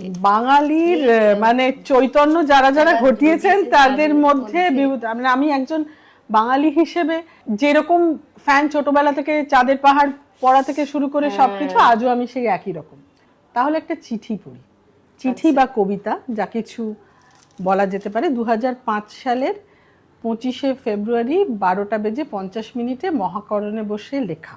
এটা যেহেতু ব্যক্তিগত জায়গাটা তুই জানিস, আমাকে বলেছিলি, তাই জন্য এই চিঠিটা, মানে লোকে তো গয়নার বাক্সে সোনা টোনা কেনার চেষ্টা করে, আমার কোনোদিনই সেটা হয়নি। তা আমি আমার মানে গয়নার বাক্স খুললে এরকম মানে কাগজ টাগজ কিছু পাওয়া যাবে। শ্রীমতী পূর্বাশা বন্দ্যোপাধ্যায়, কল্যাণী আসো। তোমার জন্যই অপেক্ষা ছিল মা গো, উৎসুক ছিলাম তোমায় স্নেহের প্রত্যাশায়। এই দেখো পেতেছি লাল কার্পেট, তার উপর পা ফেলে তুমি এসো। তোমার সীমানা তুমি চিহ্নিত করো, হাতে নাও সাম্রাজ্যের সব কল্যাণ ভার। নবোদিত সূর্যের মতো হোক তোমার মহিমা, যুগ সঞ্চিত তুষার গলুক তোমার উষ্ণতায়। এই তোমার বিস্তৃত সংসার রয়েছে অপেক্ষায়, লক্ষ্মীর পদচিহ্ন নিয়ে তুমি এসো। যুগ চলে যাবে, পার হয়ে যাবে মহাযুগ, আমাদের এই সামান্য আশা আকাঙ্ক্ষা, এই ওঠা পড়ার গল্প তুচ্ছতার ইতিহাস হয়ে অলিখিত পড়ে থাকবে সময়ের বিস্তৃত সীমানায়। তবু তো আজ সকাল হয়েছে, বেঁচে আছি জীবনের সুগন্ধিত সরস সচেতনতায়। এই আলোকিত বৃত্তকে তুমি সার্থক করো মা, অমিয় কলস ঢালো বিশ্বের রুক্ষ ভূমিতে। যোগ্য হও, প্রতিশ্রুত হও প্রার্থিত বরদানে। স্মিত হাসি ভরে দাও আমাদের বুভুক্ষুর হৃদয়ে, রক্ষা করো অস্ত্র হাতে নিবিড় সংগ্রামে। অনেক চাহিদা নিয়ে মা গো, পেতেছি লাল কার্পেট, তুমি হেঁটে এসো দৃঢ় পায়ে। এই লেখাটি আমার শ্বশুরমশাই তারাদাস বন্দ্যোপাধ্যায়ের লেখা। সবাই তাকে ইদানিং শুধুমাত্রই তারানাথ তান্ত্রিকের কারণে চেনে। অনেক বিখ্যাত গল্প আছে, ছোট গল্প। তিনি ব্যাংকোর চেয়ার বলে একটি গল্প অসামান্য, আরও অনেক গল্প আছে। আর এইটা কোথাওই নেই, এটা শুধু আমার দেরাজে তোলা আছে। এটা কি প্রথম বিয়ের পরেই লেখা? হ্যাঁ হ্যাঁ, এবং বিয়েটাও তো ওনার ইচ্ছে অনুযায়ী ছিল। উনি যত অনুষ্ঠানে যেতেন বিয়ের আগে থেকেই, মানে তখন তো বিয়ের কথাবার্তা কিছু হয়নি, কিন্তু সর্বত্র আমায় নিয়ে যেতেন সব অনুষ্ঠানে। এবং বিভূতিভূষণ বন্দ্যোপাধ্যায়ের যোগ্য উত্তরসূরি হিসেবে তার যা কিছু পাণ্ডুলিপি থেকে শুরু করে তার কৃতকাজ, তার সম্পর্কে গল্প বলা, কারণ উনি তখন খুব ছোট যখন বিভূতিভূষণ চলে যান, তো সেই সময় থেকে সবগুলো উনি দারুণভাবে রক্ষা করেছেন। ওনার ইচ্ছেতেই কিন্তু এই বিয়েটা হয়েছে এবং ওনাদের পরিবারের ইচ্ছেতে। তখন রমা বন্দ্যোপাধ্যায় নেই, কিন্তু রমা বন্দ্যোপাধ্যায় আমাকে ছোটবেলায় দেখেছিলেন, তারও একটা ইচ্ছে ছিল যাতে ওই পরিবারে আমি সংযুক্ত হই। তোমাদেরও পারিবারিক হ্যাঁ আলাপ ছিল পরবর্তীকালে। আমার মাও ছিলেন, আমার শাশুড়িও, মানে রবীন্দ্রভারতীরই দুজনে। আচ্ছা, মাও রবীন্দ্রভারতী কি নিয়ে পড়েছিলেন? রবীন্দ্রসঙ্গীত। আমার শ্বশুরমশাই আমাকে সর্বত্র নিয়ে যেতেন ভীষণ অনুষ্ঠানগুলোতে, এবং উনি চেয়েছিলেন যে এই রক্ষণাবেক্ষণের একটা দায়িত্ব থাকে, সেটাও যাতে ঠিক মতন করি। সেই সব কথাগুলো ভীষণ সুন্দর, খুব মধুর। যমুনা বন্দ্যোপাধ্যায়ের কথা বলি, আমার ছোট ঠাকুমা বলি, শ্বশুরবাড়িতে সব থেকে বেশি স্নেহ পেয়েছি তার কাছে। তিনি বিভূতিভূষণ বন্দ্যোপাধ্যায়ের ছোট ভাই ডক্টর নুটবিহারী বন্দ্যোপাধ্যায়ের স্ত্রী, এবং তার শেষ জীবনের লাস্ট 3-4 মাস বাদ দিয়ে, মানে তখন আমার মেয়ে হবে, সেজন্য আমি হসপিটালে ভর্তি হব বলে তিনি ব্যারাকপুরের বাড়িতে ছিলেন। ছোট ঠাকুমা বলতাম, তার অজস্র স্নেহ এবং অনেক ভেতরের গল্প আমি জানতাম তার কাছ থেকে শোনা। তিনি, তার সঙ্গেই থাকার সুযোগ হয়েছিল আমার সব থেকে বেশি। অকৃত্রিম স্নেহ পেয়েছি তার কাছে। আমি যেহেতু বিখ্যাত পরিবার বা আমার মেয়ের নাম রূপশালী, ও কখনো এই ব্যাপারটা আমি রূপশালীর মধ্যে, আমি আগেও বলেছি, আমি এইটা অনুভূত হতে দিইনি যে একটা কোনো চাপের মধ্যে মেয়েটি পড়ুক, কিন্তু এটার একটা দায়িত্ব আছে এবং যেহেতু আমাকে একাই বড় করতে হচ্ছে, আমি বড় করব নিশ্চয়ই, ওকে যতদিন পারবো। তারপরে সে বড় হয়ে গেলে তার মতো করে সে যেটা করতে চায় সে সেটাই করবে। তবে তার যে দায়িত্বগুলো আছে আমি তার মাথায় দেওয়ার চেষ্টা করব যে আমার শ্বশুরমশাই চেয়েছিলেন আমার কাছ থেকে যে জিনিসগুলি, যে রক্ষণাবেক্ষণের কিছু দায়িত্ব, বেশ কিছু সংরক্ষণের বিষয় থাকে, সেইগুলোকে প্রিজার্ভ করা ঠিকমতো, সেগুলো আমি মেয়েকে বলে যাব। এবারে সে করবে কি করবে না, সে কিভাবে করবে, সেইটা কিন্তু তার সিদ্ধান্তের উপরে নির্ভর করবে। তবে আমার মেন্টরিংয়ের মধ্যে এই জিনিসটাকে কিন্তু আমি সবসময় রাখবার চেষ্টা করেছি। আসলে একটা কথা বলি, একটা ছোট কবিতার কথা মনে হচ্ছে। কবি কৃষ্ণা বসু তারা দাসের খুব খুব ভক্ত। কৃষ্ণাদি এই কবিতাটা লিখেছিলেন, নর্দমায় ঝাঁঝরিতে একটি মেয়ের লাশ আটকে গিয়েছিল। ঝাঁঝরিতে আটকে গিয়েছিল বলে ওটা না টেনে বার করা যাচ্ছিল না। মেয়েটার মুখটা ছিল মানুষের দিকে আর কি, মানে নর্দমার অন্য একটা কিনারে। উনি এটা দেখেন, তারপরে একটা ছোট্ট কবিতা লেখেন। মেয়ে মানুষের লাশ, সাঁকোর কিনারে এসে আটকে আছে লাশ। মেয়ে মানুষের লাশ আটকে আছে, বেরুতে পারছে না। তার মুখ ফেরানো রয়েছে সন্তানের দিকে, তার মুখ ফেরানো রয়েছে সংসারের দিকে, তার মুখ ফেরানো রয়েছে পুরুষের দিকে। প্রহারে প্রহারে তাকে পর্যুদস্ত করে গেছে যে পুরুষ, তার মুখ ফেরানো রয়েছে তার দিকে। বোকা, অভিমানী, আদর কাঙালি মুখ ফেরানো রয়েছে আজও জীবনের দিকে। সাঁকোর কিনারে এসে আটকে আছে লাশ। মেয়ে মানুষের লাশ আটকে আছে, বেরুতে পারছে না, কিন্তু তবু জীবনের দিকে ফেরানো রয়েছে মুখ। একটি ভেঙে যাওয়া পরিবারের মধ্যে সেটার মানে আইনি নথিকরণ হলো কি হলো না, মানুষের মন ভেঙে যাওয়াটা কিন্তু সব থেকে বড় ভেঙে যাওয়া। আমাদের দেশে আগে যে বিয়ের প্রথাটা ছিল, সেটা অনেকেই যেটা গান্ধর্ব মতে বিয়ে করতেন। ইয়াদিদং হৃদয়ং তব তদস্তু হৃদয়ং মম। যদি কোথাও গিয়ে মানুষের মন ভেঙে যায়, তার জন্য সব কিছু খারাপ নয়, প্রত্যেকে খারাপ নয়। আমরা যখন দোষারোপ করি তখন একজন ব্যক্তি বা দুজন ব্যক্তি বা তিনজন ব্যক্তি, তাদের কোনো একটা খারাপ বা তাদের কোনো একটা প্রবলেম হতে পারে, হ্যাঁ, কিন্তু তাই জন্যে যে বাকি পুরোটা খারাপ, সবাই খুব খারাপ, সবাই খুব বাজে, এটা নয়। আমার চমৎকার সময় কেটেছে আমার শ্বশুরমশাইয়ের সঙ্গে। মা বাবা, আমার শ্বশুরমশাই আমাদের বাপের বাড়িতে ঢুকতেন শাশ্বতী কবিতা আবৃত্তি করতে করতে আমার মায়ের জন্য। সেটা কি মধুর নয়? নিশ্চয়ই মধুর। আমি এইরকম বহু কিছু, এটা আমি একটা হয়তো উদাহরণ দিলাম। অনেক কিছু অনেক সময় তিক্ত হয়, কিন্তু তার মানে কোথাও কোনো মধু ছিল না, কোথাও কোনো মিষ্টত্ব ছিল না তা নয়। এবং জীবন প্রত্যেকটা মুহূর্তে কিন্তু সেই জিনিসগুলো দিয়ে দিয়ে গেছে। আর একটা জিনিস, স্বামী স্ত্রীর মধ্যে কি হলো সেটা কিন্তু শুধু স্বামী স্ত্রী বলতে পারে। বাইরে থেকে অনেকে বিচারকের ভূমিকায় কোট আন কোট। যখন আমি একলা রূপশালীকে নিয়ে থাকতে শুরু করলাম, মানে আমি তো একলা থাকতে শুরু করিনি, আমি আমার সংসারেই থেকে গেছি সব কিছুকে নিয়ে। আমি যখন অনেক প্রশ্ন, কোট আনকোট, এটা অনেক বুঝে নেওয়া, অনেক বিচারক চারিদিকে ঘুরে বেড়াচ্ছে, এটার ফলে এটা হয়েছে, এটার ফলে এটা হয়েছে। আসলে কি হয়েছে সেটা কিন্তু অন্তরে হয়েছে। তো তোমার এই তুমি যে দীক্ষা নিয়েছো সেটা কখন নিয়েছিলে?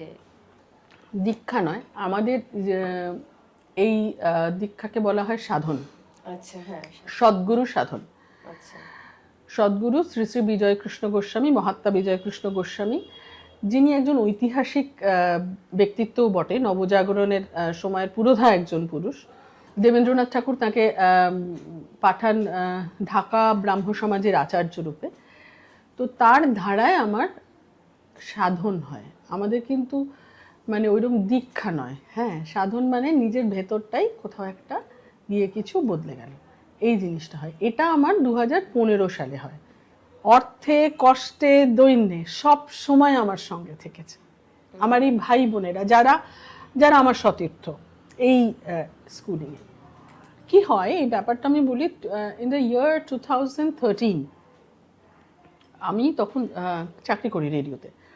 আমি একটা অনুষ্ঠান মানে রাসের সময় কভার করবার জন্য আমি শান্তিপুরে যাই, বিজয়কৃষ্ণ গোস্বামীর বাড়ি। আমি তখনও না বিজয়কৃষ্ণ গোস্বামী সম্পর্কে খুব বেশি কিছু জানতাম না। আমার দাদামশাই যেহেতু শ্রীরামকৃষ্ণ জগতের লেখক, তিনিও নির্মল কুমার রায়, আমার মায়ের বাবা, ওর অনেক বই প্রকাশিত আছে, দক্ষিণেশ্বরের ইতিহাস লেখা, তারপরে ঠাকুর যেখানে যেখানে গিয়েছিলেন সে। আমি দাদুর সঙ্গে ছোটোবেলাটা ভীষণ কাটিয়েছি। মানে আমি ধর মানে রামকৃষ্ণ মিশনের মহারাজের ঘরে প্রেসিডেন্ট মহারাজ আসছেন, স্বামী পূর্ণানন্দ, এদের সঙ্গে আমি খুব করেছি। তো আমার বড় পিসিরও একটা আধ্যাত্মিক দিক ছিল, তিনিও বীরভূমে থাকতেন। তো এগুলো সব ব্যক্তিগত বিষয়। আমাদের বীরভূমে খুব পুরনো বাড়ির মেয়ে আমি, শাক্ত বাড়ির মেয়ে। আমাদের বাড়িতে প্রায় 500 বছরের দুর্গাপুজো হয়, এখনো জয়েন্ট, হ্যাঁ। তো এইরকম সব ব্যাপার ছিল। প্রথম সেই শান্তিপুরে যাচ্ছি আমি, গাড়ি থেকে নামলাম, মানে গাড়ি থেকে নামছি, তখন ওদের একটা রিচুয়াল আছে, শ্যামসুন্দর রাধারানী আছেন, হ্যাঁ, ওনারা পাড়ার নেমন্তন্নে অ্যাটেন্ড করতে বেরোন রাসের মানে কুঞ্জভঙ্গের দিন। আমি যখন এই মানে সামনাসামনি শ্যামসুন্দরের বিগ্রহ এবং আমি না ওরকম শ্যামসুন্দর এবার যখন বেরোচ্ছেন, আমি না তাকিয়েছি, বুঝেছিস, আমার না একটা ভেতরে এমন একটা চেঞ্জ হলো, সেই চেঞ্জটা শুধু আমি জানি। এবং আমার ভেতরে একটা কথা এলো, যে কথাটা আমি বলতে চাই না। আমি তারপরে না হাঁটতে পারছি না, লিটারেলি আমার মতন একজন, আমি অত্যন্ত, তুই দেখেছিস আমি অত্যন্ত দোর্দণ্ড প্রতাপ মানে একটি মানে মানে এন্টারটেনমেন্ট জার্নালিস্ট হিসেবে আমি কাজ করি, যেমন মনে জান অ্যাজ ব্রডকাস্টার। আমি হাঁটতেই পারছি না, আমার পাগুলো কিরম একটা হয়ে যাচ্ছে। এই উনি ঘুরে টুরে এলেন, উনি আমাকে সেরকমই একটা বলেছিলেন কিছু, মানে ভেতরে আমার একটা কথা এলো, এই তুই আর আমি যেরকম বসে আছি, একজন ভদ্রলোক এলেন, সব বয়সে অনেকখানি ছোট, তিনি এরকমভাবে শ্যামসুন্দর রাধারানী রয়েছেন। উনি আমাকে বললেন যে আপনার তো মা এরকম, যখন রূপশালী আমার দেহের মধ্যে ছিল একেবারে জন্মানোর 1 মাস আগে, আমি একটা হঠাৎ করে পুরী বেড়াতে গিয়েছিলাম, তো ভেতরে গিয়ে আমার মানে আমার অদ্ভুতভাবে জগন্নাথ দেবের মন্দির দর্শন এবং মানে গর্ভগৃহে হঠাৎ করে চলে যাওয়া হয়। আমার মনে হচ্ছিল এবার গিয়ে পুরী গেলে ভালো হয়। কোনো আমি জগন্নাথ দেব দর্শন করতে কিন্তু মানে যাইনি কথাটা বলবো না, মানে আমার কোনো সেইটা ছিল না। এবং সামনে থেকে এরকমভাবে দর্শন হয়, স্পর্শ হয়। মধুসূদন সিংহারি ছিলেন, তিনি আমাকে এই করেন। এই ঘটনাটা তো রূপশালীর জন্মের আগে। আমি যেখানে গেছি এদের আমি চিনি না, এরাও আমায় চেনে না। তো তখন আমাকে এরকম বলছেন যে আপনার তো এরকম ওই আপনার কন্যা সন্তানের জন্মের আগে আপনার এরকম জগন্নাথ দেব স্পর্শ দর্শন এসব হয়েছে। আমি তখন একটু আঁতকে উঠি যে ব্যাপারটা কি।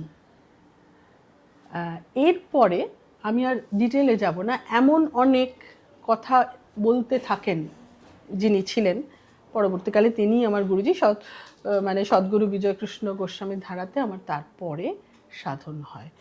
যেমনভাবে শুধু কানে মন্ত্র দিলে মন্ত্র আসে, এ সাধন তেমন নয়।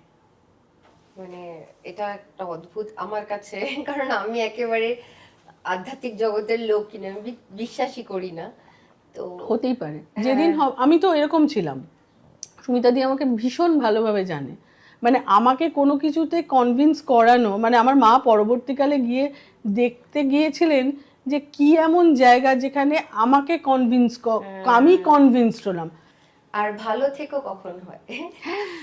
ভালো থেকো ইন দ্য ইয়ার 2004। আচ্ছা, মানে এই ভালো থেকোটা না, মানে সেই সময়টা আমি তোকে বলছি শান্তিনিকেতন। দেখ তার মাঝখানে না, ভালো থেকোর আগে আমি একটা কথা বলতে চাই। ফিল্ম ফেস্টিভ্যাল 10 বছর ধরে আমি, সেই সময় যে সময় থেকে সুমিতা দি আর আমি প্রচণ্ড বন্ধু, সেই সময় একদিকে চলেছে শান্তিনিকেতন, মোহরদির বাড়ি, কণিকা বন্দ্যোপাধ্যায়, সেই সময় আমরা একজন অসামান্য বন্ধুকে পেয়েছিলাম, ফারুক হায়দার, ফারুকদা, তুই চিনিস তাকে। ফারুকদা আমাদের জীবনটাকে না আন্তর্জাতিক করে তুলেছিলেন, আমাদের দেখার চোখটাকে বদলে দিয়েছিলেন। মোহরদির বাড়িতে আলাপ, যে সময় আমরা কখনোই লন্ডন পৌঁছে উঠতে পারিনি, সেরকম একটা সময় ফারুকদা একা চলে গেছেন ওখানে। তাকেও আর মানে চোখ বুঝলে দেখতে পাই, সামনে দেখতে পাই না। আমাদের জীবনটাকে, আমাদের দেখাটাকেই অনেকটা বদলে দিয়েছেন। জীবন কিন্তু আমাদের অনেক এরকম ফেজে ফেজে নদীর মতো, জানিস, যে এক একটা বাঁকে এক একজন করে এসছেন, যার যতদিন থাকার, হ্যাঁ তিনি থেকেছেন, আর একটা ঘাটে চলে গেছেন। তার মানে আগের ঘাটটা খারাপ ছিল, ইটস নট দ্যাট। মোহরদির বাড়ির ওই পরিবেশ, শান্তিনিকেতন, এদিকে আমার মঞ্চ অনুষ্ঠানগুলো পাশাপাশি হচ্ছে। মানে আমি সত্যি বলছি, একদিকে যেমন আমার সৌভাগ্য হয়েছে আলী আকবর খাঁ সাহেবকে মঞ্চে উঠছেন, তার নাম বলবার অ্যাঙ্কারিংয়ে, ওস্তাদ জাকির হোসেন, কি বলবো, মান্না দে, আরতি মুখোপাধ্যায়, মানে মঞ্চ তখন ভাব একই মঞ্চে বাংলা সঙ্গীত মেলায় একদিকে মানে সেম ডেতে দুই প্রতিমা বন্দ্যোপাধ্যায় এবং প্রতিমা বড়ুয়া সেই দিন শেষ করছেন সুমন এবং সাবিনা ইয়াসমিন, সেই অনুষ্ঠান অ্যাঙ্কারিং করছি। এদের প্রত্যেকের, বন্যাদির অনুষ্ঠান রেগুলারলি, হরিপ্রসাদ চৌরাসিয়া, কে নয়, মানে আমি কার নাম বলবো না,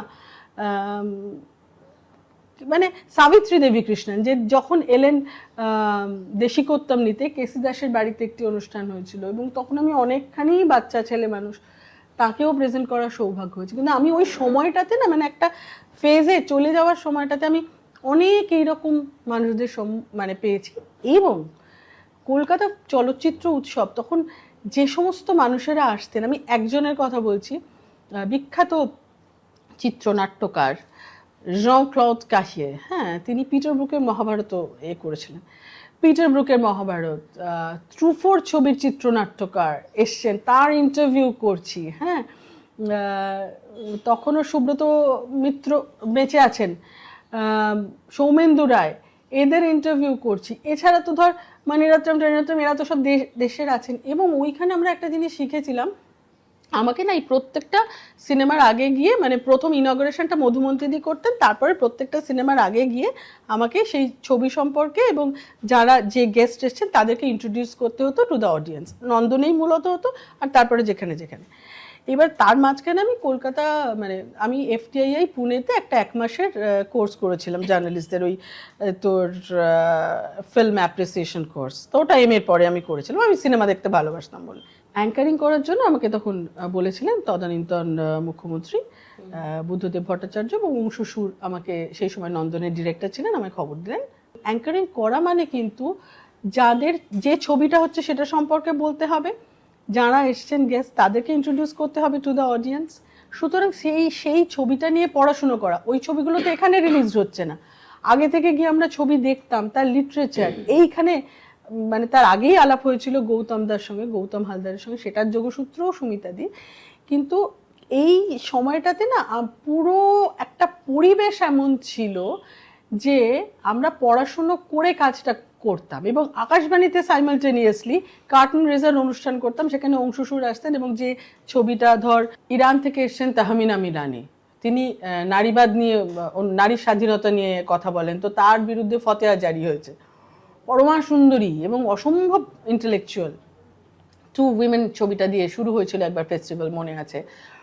এবং বিদেশ থেকে যে জিনিসটা আমাদের শেখার ছিল, আর একটা জিনিস, যে সবাই কিন্তু ইংরেজি বলছেন না, সবাই সবার মাতৃভাষায় কথা বলছেন, এবং তা নিয়ে তাদের কোনো হীনমন্যতা নেই। এবং অনেক সময় তাদের কথা ইন্টারপ্রেট করে দেওয়ার জন্য মানুষ থাকছেন, তারা বলছেন। এমনকি মিনিস্টার, মানে তাদের কিন্তু কালচারাল মিনিস্টাররা এসেও অনেক সময় তারা ইন্টারপ্রেটার নিয়ে আসছেন। সুতরাং এই যে নিজেকে সম্মান করতে সবার আগে শেখার দরকার, নিজেকে সম্মান মানে নিজের ভাষাকে, নিজের শহরকে, নিজের বন্ধুকে, নিজের পরিবারকে, নিজের স্বজনদের, সেইটাকে সবার আগে সম্মান করার দরকার। তা না হলে তো একেবারে কৃতদাসের জাতি হয়ে থাকতে হবে। তো এই জিনিসটাও কিন্তু আমরা তখন গিয়ে দেখেছিলাম। আমাদের এখানে যেমন এই ইংরেজি না জানলেই মানে খুব একটা হীনমন্যতায় ভোগেন অনেকে, দেখেছি। এই আমরা যখন না, আমি ছিলাম, অনেকটা বদলেছি নিজেকে। আমি বলছি তো, আমাদের এই রেডিওর জন্য যখন অনেক সময় ইন্টারভিউ নিয়েছি, ইংরেজি বলতে পারে না বলে, হ্যাঁ, কিরম একটা কষ্ট, কিরম একটা হীনমন্যতা। তা কেন হবে? সে তো তার হয়তো একটা আঞ্চলিক, এবার বলে আঞ্চলিকতা দোষে দুষ্ট, দোষ কেন হবে? আঞ্চলিকতার প্রভাব রয়েছে, একটি অঞ্চলে একজন মানুষ সেই ভাষায় সেই রকম অ্যাকসেন্টে কথা বলেন, তার মধ্যে দোষের কি হলো রে ভাই? ফেস্টিভ্যালের সময় মজা কি হতো, আমরা এরকম দেখছি তো, এবং আমরা তো সিনেমা খোর আর কি, হ্যাঁ সিনেমা তো দেখতে হবে। এবার এসে অ্যানাউন্সমেন্ট আমি করে দিলাম, সুমিতাদি বসেছে, এখন সব বিখ্যাত হয়ে গেছে তাদের কথা বলি, তার পাশে রয়েছে বাবান বলতাম পরমব্রত, তারপরে রয়েছে টিল মানে রিজু বসু, তারপরে আমাদের আরও বন্ধুরা, হ্যাঁ মানে এদেরকে চেনা যাবে বলে বলছি। সুমিতাদি আমার একটা জায়গা, আমার জায়গাটা কিন্তু রেখো বলে আমি অ্যানাউন্সমেন্ট করে দিচ্ছি, টুক করে গিয়ে ওরা আমার জায়গা রেখেছে, আমি গিয়ে বসে পড়েছি। আর পেছন থেকে এরা মানে কাজও করবে, এরা এখানে বসে সিনেমাও দেখবে, জায়গাও দখল করবে, সিনেমা দেখবে। গৌতম দার সাথে তোমার আলাপটা মানে আমাদের সবার ভীষণ পছন্দের গৌতম হালদার আমার জীবনের আরও আরেকজন কি বলবো অভিভাবক। মানে আজকে না মানে আমি 4 জন পুরুষের কথা বলবো, সবসময় মেয়েদের কথা বলা হয়, যে 4 জন পুরুষ আমার জীবনে এই মুহূর্তে নেই, কিন্তু তাদের প্রত্যেককে প্রতিনিয়ত আমি অনুভব করি। এক আমার পিতৃদেব, দ্বিতীয় আমার শ্বশুরমশাই, 3 নম্বর হচ্ছেন ফারুক হায়দারের কথা বললাম, এবং আরেকজন গৌতম হালদার। একদমই বড় মেয়ে বলতেন, শুধু বলতেন না মানে সর্বভাবে অনুভব করাতেন। গৌতমদা এমন একজন মানুষ যে যিনি আমাদের সব রকমের মানে রাত্রিবেলা একা বাড়ি আসতে দেয়নি, গাড়ি করে নামিয়ে দিয়েছে যেমন, সেই থেকে শুরু করে আমি ট্যাংরা মাছ খেতে ভালোবাসি, আমার জন্য সেইটা রান্না করে ভবানীপুরের বাড়িতে নিয়ে এসছেন। আবার সেই একই রকমভাবে যখন ভালো থেকো সবটাই ভীষণ সহজ, খুব অনায়াস। চলচ্চিত্র উৎসবের পুরো লিটারেচারগুলো গৌতমদা পুরোটাই তৈরি করতেন, যত ব্রোশিওর হবে, যত লিটারেচার যাবে, যত রকম কিছু প্রিন্টিং জিনিস সব কিছু, এবং ফেস্টিভ্যালটাকে দাঁড় করানোর ক্ষেত্রে গৌতমদার ভূমিকা মানে অনস্বীকার্য সেই সময়। সো গৌতমদার আমরা হচ্ছি কি বলবো ছানাপোনা আর কি।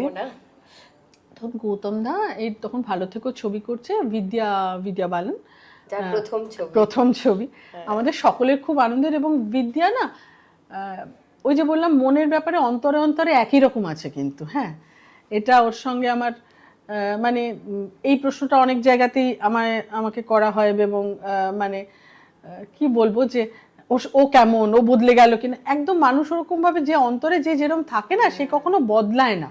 মানে আমরাও একসঙ্গে ঘুরতাম কিন্তু মানে ফেস্টিভ্যালে, ও একবার সেই প্রদীপ প্রজ্বলনের কন্যা হয়েছিল, তো সেইটাও ও করছে, তখন আমরা একসঙ্গে সিনেমা দেখছি ইত্যাদি ইত্যাদি। ভালো থেকো ছবিতে মুখ্য ভূমিকায় বিদ্যা, এবং তখনও বিদ্যা তো এখন খুব সুন্দর বাংলা বলে, কিন্তু তখন ওর বাংলাটা সবে সবে তো অতটা পটু হয়ে আসেনি।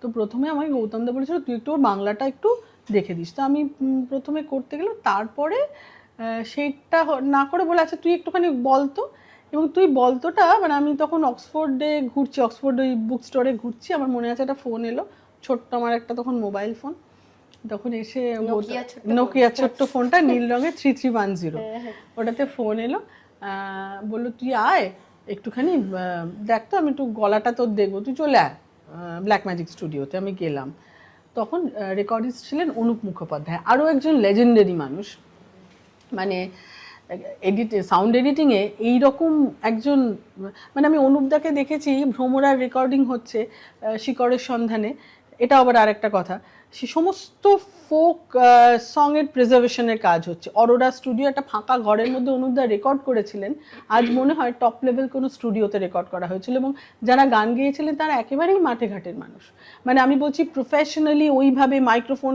ওই তারা কিন্তু জানতেন না। তো যাই হোক, একদিকে যেমন ওই ফেস্টিভ্যাল চলে যেত, আরেকজনের কথা বলতেই হবে, উস্তাদ রশিদ খান। আমার একটা খুব স্মরণীয় জিনিস আছে, উস্তাদ রশিদ খান মানে বলতে গিয়ে আমার হঠাৎ গানের কথা বলতে মনে এলো, আড্ডা তো এরম এটার থেকে ওটাই যায়। সোমা মানে রশিদের স্ত্রী সোমা আমার খুব বান্ধবী, ও বললো একটা ওয়ার্কশপ করা হবে, উস্তাদজি এরকম খান সাহেব, ও বললেন খান সাহেব এরকম গানের ব্যাপারটা বলবেন, তুমি কথা কি করে বলতে হয় সেইটা করবে, ওয়ার্কশপ হচ্ছে ওদের নাকতলার ইয়েতে। তো আমরা করতে করতে তখন রূপশালী এসছে আমার শরীরের ভেতর, বুঝেছিস? তা তখন আমাকে একদিন বললেন অনুষ্ঠান, সেটা তো খুব ভালো হয়েছে ওয়ার্কশপ ইত্যাদি ইত্যাদি, সেটা একটা খুব স্মরণীয় ঘটনা, বললেন তুমি বসো, তারপরে বুঝতেন অনেক সময় না ওনার গাড়িতে চলতো এফএম, মানে আমার অনুষ্ঠানটা চলতো, ভীষণই চালিয়ে রাখতেন। মানে এটা এখন বলছি লোকে তো এত নাম টাম ড্রপ করে, আমি সেইটা বলতে চাই না, সেজন্য আমার বলতে গেলে একটা আড়ষ্ট ব্যাপার হয়। তো উনি শুনতেন, তা তখন বললেন শোনো তোমার ভেতরে যে আছে তাকে আজকে আমি গান শোনাবো বলে উনি টানা 45 মিনিট একদম আমি একা। এটা আমার মানে আমি রূপশালীকে বলি তোর পরম সৌভাগ্য যে তুই এইরকম গান শুনতে পেয়েছিস মানে ভেতরে থাকা অবস্থায়। তো যাই হোক, এগুলো খুব খুব সুন্দর জিনিস জীবন আমাকে দিয়েছে। মোহরদিকে সামনে থেকে পেয়েছি, লাস্ট ইন্টারভিউ অল ইন্ডিয়া রেডিওর থেকে মোহরদির আমার রেকর্ড করার সুযোগ হয়েছিল। মান্নাদের লাস্ট রেকর্ডিং ফোনে, পুলক বন্দ্যোপাধ্যায়ের লাস্ট আজ রাতেতে শোতে এসেছিলেন। মানে খুব মানে জীবন আমাকে অনেক ঋদ্ধ করেছে। আমি তেমন বড় মানুষ নই, আমি ছোটখাটো একজন মানুষ। যাই হোক, মানে প্রশ্ন দেখে এখন বলবি না, কিন্তু আমি কিছুই বলতে চাই না, আমি শুধু শুনতে চাই, কারণ আমি তো দেখিও নি বা এই রেকর্ডিং গুলো শোনারও সৌভাগ্য হয়নি, কিন্তু তোমরা যারা আমাদেরকে এই জায়গাগুলো হয়তো খুঁজলে পাবো, এইগুলো বলে তোমাদের থেকেই আমাদের শুনতে হবে, আর তো কোনো উপায় নেই। আসলে একটা কথা জগন্নাথ বসু বলতেন, বীরেন্দ্রকৃষ্ণ ভদ্র ওনাকে বলেছিলেন, যারা আমরা লাইভ পারফরমেন্স করেছি না রে বীরেন্দ্রকৃষ্ণ ভদ্রপদের, সবই তো হাওয়ায় হারিয়ে গেল রে, অন ইয়ার হয়ে যাওয়ার পর সবগুলো যাদের মনে থেকে গেল। আচ্ছা, আমি গৌতমদার কথায় আসি, ভালো থেকোর কথায় আসি। গৌতমদা আমাকে ডাকলেন, তারপরে অনুপদা ছিলেন রেকর্ডিংয়ে, আমি ভয়েস দিলাম। একটা সেন্টেন্স শোনার পরে বললেন হ্যাঁ এইটাতেই হবে। আমি কিন্তু জানি না যে কি হবে। তখন আমাকে বললেন যে ওই বিদ্যার ভয়েসগুলো তোকে করতে হবে ডাবিং। যে এই রে, আমি তো সিনেমা টিনেমা করতে পারি না, আমি কি করে করব? বলছেন ওই যেরকম ছবিতে আছে তোকে মিলিয়ে মিলিয়ে বলতে হবে, এই ভয়েসটাই যাচ্ছে। তো তারপরে সেই দিনটাতে সেই মুহূর্তে বিদ্যা তখন ছিল না, পরে বিদ্যা এসেছিল। তো দেখা গেল আমার সেই ডাবিং শুরু হলো। কি কঠিন কাজ, তোরা সিনেমার লোক, তোরা এসব করেছিস অনেক জানিস। পরবর্তীতেও কিছু করেছিলাম 2-4টে ছবিতে, কিন্তু মানে ভালো থেকেই আমার জীবনের পরম পাওয়া একটা শ্রেষ্ঠ কাজ।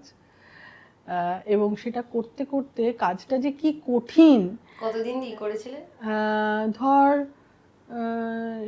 7-8 দিন লেগেছিল। এবং একটা দৃশ্যের কথা মনে আছে আমার, তার সেই দৃশ্যটা না ঠিক কিভাবে হবে বোঝা যাচ্ছিল না। ভালো থেকো ছবিটা মানে এখন যত ভালো থেকো দেখি আমার মনে হয় এটা একটা মানে প্রতিদিন এক্সপ্লোর করার মতন একটা কবিতা। ভালো থেকো আরও বেশি দিন পরে মানুষ বুঝতে পারবে যে ভালো থেকো কী ছিল।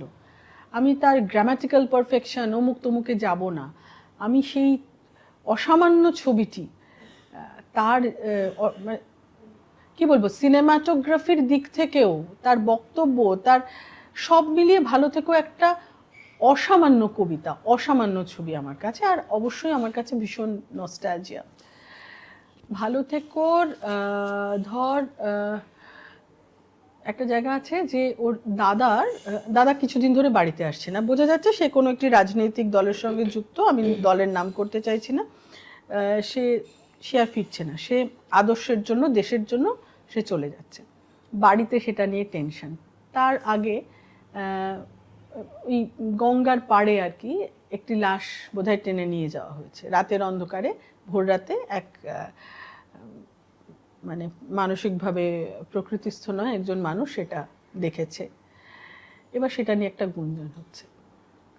তারপরে এই মেয়েটি, আনন্দী মেয়েটির নাম, বিদ্যা বালান যে চরিত্রে অভিনয় করেছিলেন এবং আমিও তার সঙ্গে। তো ও স্বপ্নের মধ্যে একটা দৃশ্য দেখাচ্ছে, ওর তো মানে ভেতরে ভেতরে হন্ট করতো যে দাদার ব্যাপারটা কি। দেখছে যে ওই মানে ওই কাদা পুরো, দেখবি একটা হড়কে যায় কাদার একটা ব্যাপার থাকে না গঙ্গার এটাতে ভাটার সময় হয়, ওইটা দিয়ে ও কাদার মধ্যে খুঁজছে। দৃশ্যটা মনে আছে, মনে পড়ছে তো? দেখানো হয়েছিল। তো সেইখানে বলা হয়েছিল জানিস দাদা, তোর না ফেরা সহ্য করতে পারলো না বাবা মা, কদিনেই সব শেষ। না, সব শেষ হয় না, তুই আমাকে বলেছিলি। আমি ঝড়ের মধ্যে দাঁড়িয়ে তোকে খুঁজছি।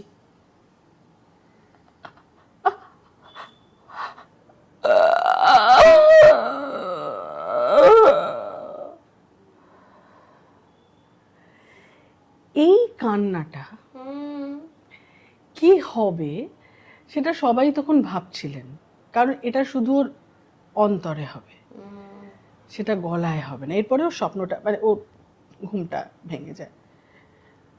তো এটা যেদিন হয়েছিল, কত সেন্সিটিভ তখনকার পরিচালক এবং সাউন্ড এডিটররা।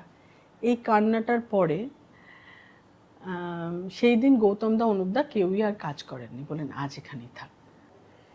এরপর সত্যি আমাদেরও কিছু বলার জায়গা নেই, মানে আমি তো কিছুক্ষণের জন্য চুপ করে গিয়েছিলাম, কিন্তু কোথাও গিয়ে আমাদের আবার বাস্তব জীবনে ফিরে আসতে হবে। এবং তোমার এই মুহূর্তে যে মাটির টান, মাটির সঙ্গে তোমার কাজ করে এবং মাটি মানে প্রকৃতির সাথে বস্ত্রের যে একটা সম্পর্ক সেটা নিয়ে, এবং আমি যে শাড়িটা পরে আছি এটাও কিন্তু পূর্বাশাদীর নিজস্ব হ্যান্ডলুমের, তাই তো, হ্যান্ডলুম হাট তার তৈরি করে। এবং আমি বলেছি, আমি নিজে শাড়িও নিয়েছি এবং আমি বলি, এবং এত কমফোর্টেবল এবং কাজটা এত সুন্দর, আমি দেখেই বুঝতে পেরেছি এটা নর্থ ইস্টের কাজ। এবং ইয়েতে যেটা হতো নাগাল্যান্ডে এইরকম সেই ইয়েগুলো যে বর্ষাগুলো নিয়ে থাকতো তারা পরতো, তো একদমই তাই। নাগা মানে নর্থ ইস্ট ইনফ্লুয়েন্সড একটা কাজ, কিন্তু শাড়িটা বোনা হয়েছে শান্তিপুরে। হ্যাঁ আচ্ছা, হ্যাঁ। এবার বাস্তবে মানে এটা কিন্তু খুব জরুরি, মানে ইমোশন এবং প্র্যাকটিক্যাল বিষয়, এই দুটোকে একসঙ্গে মিলিয়ে এটাকে ব্যালেন্স করেই কিন্তু চল। একটা জিনিস কি জানিস তো স্বরলিপি, আমার না ইমোশন মানে ইকিউটা খুব বেশি ছিল। জীবন কিন্তু, বা এই যে আমাকে জিজ্ঞেস করে যে সাধনে কি হলো, আমি কিচ্ছু বুঝি না কি হলো, কিন্তু একটা জিনিস বুঝি, ধৈর্য, সহনশীলতা এবং প্রতিহিংসা পরায়ণ আমি কোনোদিনই ছিলাম না, বা ঈর্ষাকাতর। সেটা মানে বলার জন্য বলছি না, এটা আমি সত্যি, আমাকে যারা খুব জানে তারা জানে। কিন্তু এখন যেন আরও নৈর্ব্যক্তিক হয়ে যাচ্ছি দিনে দিনে, আমি জানি না সেটা কেন। এবং সেইটা আরও যেন হয়, আরও যেন সব কিছুকে সুন্দর, মনের আজ কহ যে ভালো মন্দ যাহাইয়া সত্যের এল সহজে, এই জায়গাটা অবধি যেন যেতে পারি। তাও কি ব্যথা পাই না, তাও কি চোখে জল আসে না, তাও কি হাসতে ইচ্ছে করে না, তাও কি হই হই করতে ভালো লাগে না, সবগুলোই করতে ইচ্ছে করে, কিন্তু যেন ভেতরে একটা সব সময় প্রশান্তি আছে। এত যে বাইরের যুদ্ধ, এত যে ভালো কথা, এত প্রশংসা, এত কটূক্তি, এই সব কিছুর মধ্যেও কিন্তু আমি আমার মনে মনে ভীষণ আনন্দে থাকি। তো এবার বলো শাড়ির গল্পটা, তুমি এটা কি করে ভাবলে যে এত কিছুর পর হঠাৎ করে কেন? হ্যাঁ, এটা কেন বলি, এটার এই একদিকে বললি জীবনের প্র্যাকটিক্যাল ব্যাপার, আরেকটা দিকে হচ্ছে জীবনের ইমোশনাল ব্যাপার। এবারে আমি কোনোদিনই না কোনো কাজ যতক্ষণ না নিজের মনে কনভিন্সড হয়েছি ততক্ষণে আমি করতে পারিনি। আমি এতদিন চাকরি করার পর না একটা জিনিস মনে হচ্ছিল, আমার আর চাকরি করতে ভালো লাগছে না। মানে অনেক ছোট থেকে শুরু করেছি তো স্বরলিপি, মনে হচ্ছিল নিজের মতো নিজের কিছু কাজ করব। এবং আমাকে অনেক সময়, সেটা অবশ্য মিডিয়ার অন্য কাজের ক্ষেত্রে, আমাকে খুব প্রখ্যাত শিল্পীরা কেউ কেউ, তার মধ্যে একজনের নাম আমি আজকে করি, কৌশিকী, মানে কৌশিকী চক্রবর্তী, রাতুল, মানে ওরা আমাকে বলতো, পূর্বাশাদী তুমি নিজে কিছু করো না, তুমি কেন কিছু করো না, সেটা অন্য প্রসঙ্গে বলতো। তারপরে ওরা ওদের কাজে চলে গেছে, আমি আমার কাজে চলে এসেছি। আমি এই যে শান্তিপুরের সঙ্গে আমার যোগাযোগ হলো, এবং আমার সত্যি সত্যি এটা একটা প্রাণের জায়গা এই কারণে, কারণ এই এমন একটা জায়গা, এখানে অদ্বৈতপাঠ বলে একটি মন্দির আছে যেখানে আমার সাধন হয়। Advaitapath is a very important historical place.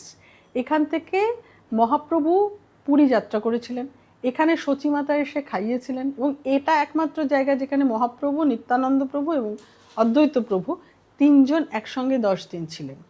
তা এটার হিস্টোরিক্যাল ইম্পর্টেন্সের জায়গা থেকে আমি বলছি, অন্যরকম আরও অনেকগুলো কিছু বিষয় আছে, সেগুলোর মধ্যে আমি যাচ্ছি না। এই জায়গাটা আমাকে খুব টানতো। এই যে শান্তিপুরে আমার একটা ভালো লাগা, এই পরিবেশটা, আমি না কোথাও গেলেই সবসময় সেখানকার কোথায় কি শিল্পকর্ম হচ্ছে, কোথায়, এটা সবসময় যে কোনো জায়গায় গেলে আমি খোঁজার চেষ্টা করি। শান্তিপুরে শাড়ি তৈরি হয় এবং আমাদের ভীষণ ইন্টারেস্টের জায়গা, আমি ভীষণ শাড়ি পরতে ভালোবাসি। তো ওই কী করে তাঁতে শাড়ি বনে দেখতে গেছি, দেখতে গিয়ে দেখলাম মানে হস্তচালিত তাঁতের অবস্থা অনেক ক্ষেত্রেই মানে খুব মুশকিলে পড়েছে। কি হচ্ছে, নেক্সট জেনারেশন যারা এতদিনের বয়নশিল্পী ছিলেন, তাদের পরবর্তী প্রজন্ম কিন্তু চলে যাচ্ছে অন্য কাজে, কারণ সেখানে টাকা বেশি। আর এখানে এই পিওর ফ্যাব্রিক অর্থাৎ পিওর সুতি বা পিওর তসর সিল্ক এই সবের মূলত তা মানে কটন হয় তসর হয় এই সব জায়গায়, তো তারা সেই জিনিসের জায়গাতে রেপ্লিকা শাড়ি ঢুকে যাওয়ার ফলে এবং সেগুলো মেশিনে তৈরি হওয়ার ফলে এদের কাজের জায়গাটা ভীষণ কমে যাচ্ছে।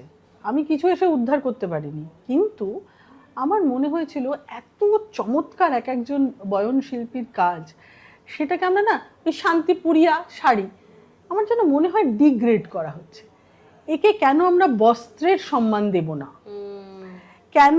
এবং আমাদের এই বাংলায় ছড়িয়ে ছিটিয়ে থাকা বিভিন্ন যে ধর হ্যান্ডলুম রয়েছে, হাতে তৈরি শাড়ি রয়েছে, হ্যান্ডলুম না হলো পিওর ফ্যাব্রিক রয়েছে, কত সুতো রয়েছে, কত সুতো থেকে বানানো, যদি মেশিনেও বোনা হয় কিন্তু ফ্যাব্রিকটা পিওর হোক।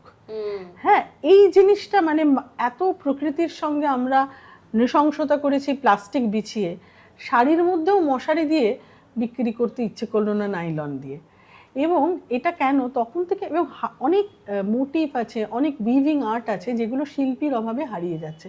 তো প্রথম ওই জায়গাটা আমাকে খুব, কোনো কিছু রেয়ার, কোনো কিছু হারিয়ে যাওয়া, এটা আমাকে বরাবরই, কোনো কিছু একটু নিশ, কোনো কিছু, এটা আমাকে বরাবরই যেহেতু আকর্ষণ করতো। আর বহুদিন আগে থেকে আমার মাথার মধ্যে একটা জায়গা থাকতো যে আমার বা আমার বন্ধু বা আমার মতো মানসিকতার লোকেরা ক্রমশ প্রান্তিক হয়ে যাচ্ছি। আমাদের এমন একটা জায়গা থাকা দরকার যেখানে এসে আমরা আমাদের পছন্দের চা খেতে পারি, আমাদের পছন্দের গান শুনতে পারি। তো সেই জন্য একটা ছোট্ট একটা ক্যাফেটেরিয়া থাকুক, ছোট্ট একটা ঘর যেখানে একটু রেকর্ড শোনা যাবে, যেহেতু গান ভালোবাসি। তো সেটা থেকে সাউন্ড অফ সাইলেন্স হলো। আর একটা শাড়ির মানে এই হ্যান্ডলুমের কাজ, মানে এমন ব্রিদেবল জিনিস পরা উচিত। বিশেষ করে কোভিড আমাদের শিখিয়েছে যে আমরা যদি বাতাসে বিষ মেশাই, সেই বিষ কিন্তু পরবর্তী প্রজন্মের জন্য আমরা রেখে যাব, বিষবৃক্ষ। তো সেই জন্য এই প্রকৃতি থেকে আমরাও এসেছি, আমরাও চলে যাব, এবং এই জিনিসগুলো যেন প্রাকৃতিক জিনিস হয় যতটা সম্ভব। তো আমার এক ভাই সোহম, আমার গুরু ভাই, সেও তখন একটা অন্য অভিনয়ের জগতে খুব ভালো লেখেও। আমি বললাম তুই এটা নিয়ে কাজ করবি, তখন সে এলো, তার সঙ্গে আরও একজন দুজন আমাদের ইন্সপায়ার করতে এলেন। এবং এই মুহূর্তে আমার আর সোহমের এই কাজটাকে যারা কি বলবো অভিভাবকত্ব দিচ্ছেন, মানে সর্ব অর্থে একজন নারী সেখানেও রয়েছেন, ডক্টর শিখান্বিতা রয়। তিনি নিজে ইকোনমিক্সে ডক্টরেট, তিনি একদম অন্য বিষয়ের মানুষ, কিন্তু এই কাজটি আমরা যাতে করতে করতে আটকে কোথাও না যাই সেই জন্য অভিভাবকত্বের জায়গায় তিনি এসেছেন। এবং তার হাজব্যান্ড আমাদের সকলের খুব প্রিয় দাদা, আর কি বলি, সুব্রতদা, তিনি অন্য প্রফেশনের মানুষ, তিনি একেবারেই অঙ্ক ইত্যাদির সিএ তিনি রয়েছেন। তিনিও আমাদের এইরকম, তিনিও রয়েছেন। মানে এই জিনিসটা যখন একটা মানুষ একটা কাজ ভাবে তখন কীরকম করে যেন, একা তো করা যায় না। তুই নিজে জানিস, তুই একটা ব্যবসা করিস, তুই জানিস যে সব কিছুকে টেনে নিয়ে যাওয়া এত সহজ নয়। তো এই হ্যান্ডলুম হাট তৈরি করাটাও কিন্তু এই জন্য, যাতে, আমি জানি না সেটা ভবিষ্যতে কি হবে, কিন্তু আমরা যাতে এই আমাদের নিজস্ব বয়ন শিল্পীদেরকে সম্মান দিতে পারি, তাদের কুর্নিশ জানাতে পারি। এবং শাড়ি হচ্ছে একটা 12 হাতের স্বাধীনতা, এবং একজন ব্যক্তিত্বকে সেই মর্যাদা সে দিতে পারে। মানে ধর একজন হোম মেকার, সে কিন্তু তার সংসারের পুষ্টি সাধন করেন, নট অনলি তিনি ভাত ডাল খাওয়ান, তিনি জানেন কোন ব্যালেন্স ডায়েটটা দিলে তার বাড়ির লোকজনেরা সুস্থ থাকবে। It's a very difficult work.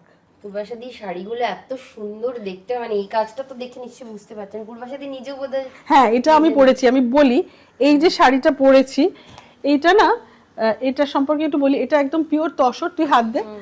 এই শাড়িটার যে রংটা দেখছেন, এটা পলাশ ফুলের রং থেকে নেওয়া। মানে পলাশ ফুলটাকে নানান রকম প্রসেসিং আছে, সারা পলাশ ফুল এই যখন বসন্তকালে হয় সেটাকে জমিয়ে রাখা হয়, সেইটার থেকে রং বের করে এই রংটা আসে পলাশ ফুলের থেকে, সেইটা করা হয়েছে এইখানে। এই যে উত্তরীয়, হ্যাঁ তুই ধর, আমি বলি, হ্যাঁ এইটা হচ্ছে মঞ্জিষ্ঠার রংটা ভিজিয়ে করা হয়েছে, এটা হরিতকির রং, ওটা চায়ের রং, এখানে নীল কি কিছু আছে, হ্যাঁ এইটা হচ্ছে আমাদের অরিজিনাল যে ইন্ডিগো নীল, চাষ নীল করে সেই নীল থেকে করা হয়েছে।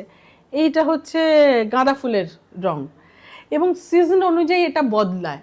আর এইটা এরকমই থাকবে আগামী 50 বছর। আর এটা যদি কখনো মাটিতে পড়ে যায়, বিষ তৈরি হবে না, এটা মাটিতেই মিশে যাবে। দারুণ লাগলো তোমার সাথে আড্ডা দিয়ে, এবং খুব মজা পেলাম, এবং কত কি জানতে পারলাম, যেটা খুব জরুরি ছিল আমাদের।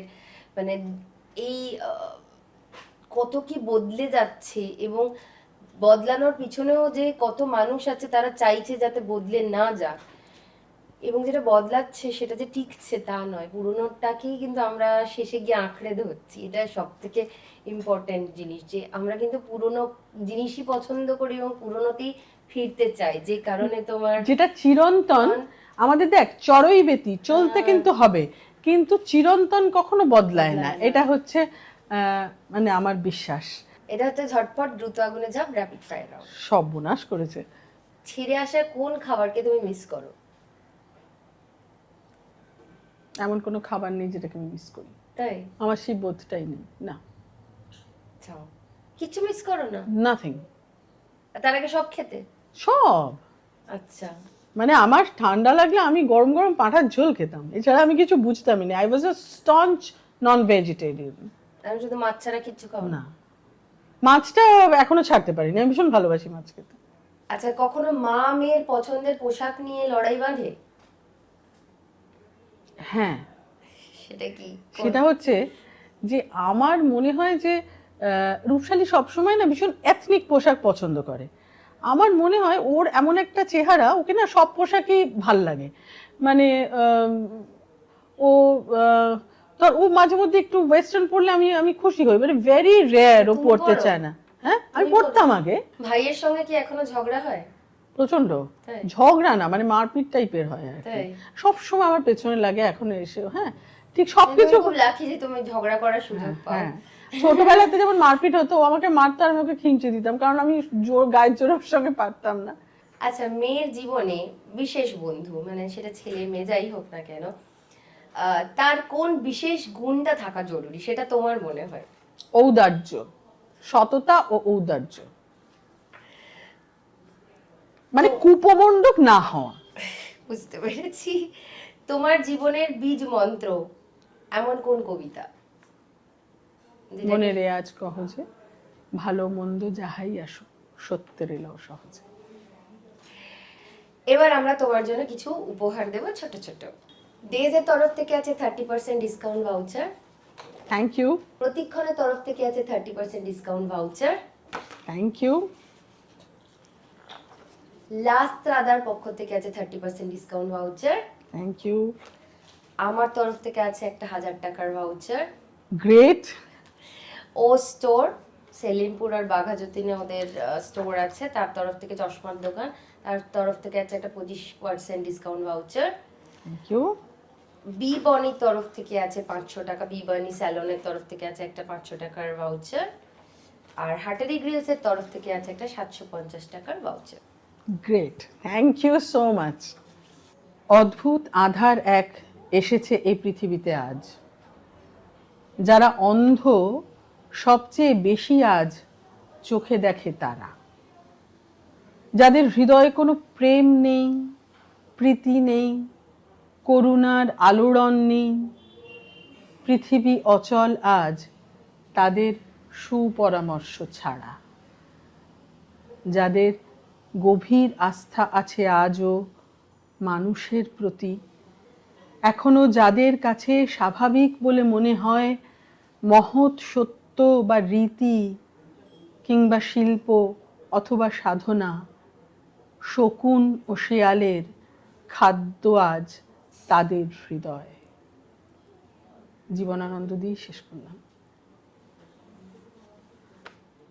আমাদের এই পর্বের প্রশ্ন হলো, আমাদের আজকের অতিথি পূর্বাশাদি কোন সালে কলকাতা দূরদর্শন কেন্দ্রে উপস্থাপিকা হিসেবে যোগ দেন? কোন সালে কলকাতা দূরদর্শন কেন্দ্রে উপস্থাপিকা হিসেবে যোগ দেন পূর্বাশাদি? ঝটপট উত্তরটি পাঠিয়ে দিন নিচে দেওয়া মেল আইডিতে। আর আমাদের অনুষ্ঠানটি ভালো লাগলে অবশ্যই শেয়ার করুন, সাবস্ক্রাইব করুন, আর নিচের হাই বাটনটি প্রেস করতে কিন্তু ভুলবেন না। ধন্যবাদ।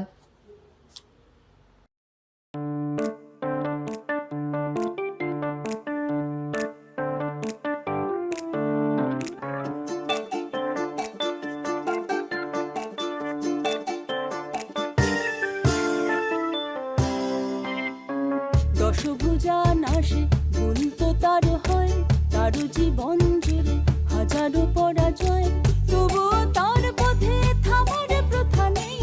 আগলে যায় সরে চলার খেয়ালে, সীমানা ভোলার দুরানা সেই। কপালে লেখা টেখা কিছু নেই, আছে যা তাকে বলে ধপ। কপালে লেখা টেখা কিছু নেই, আছে যা তাকে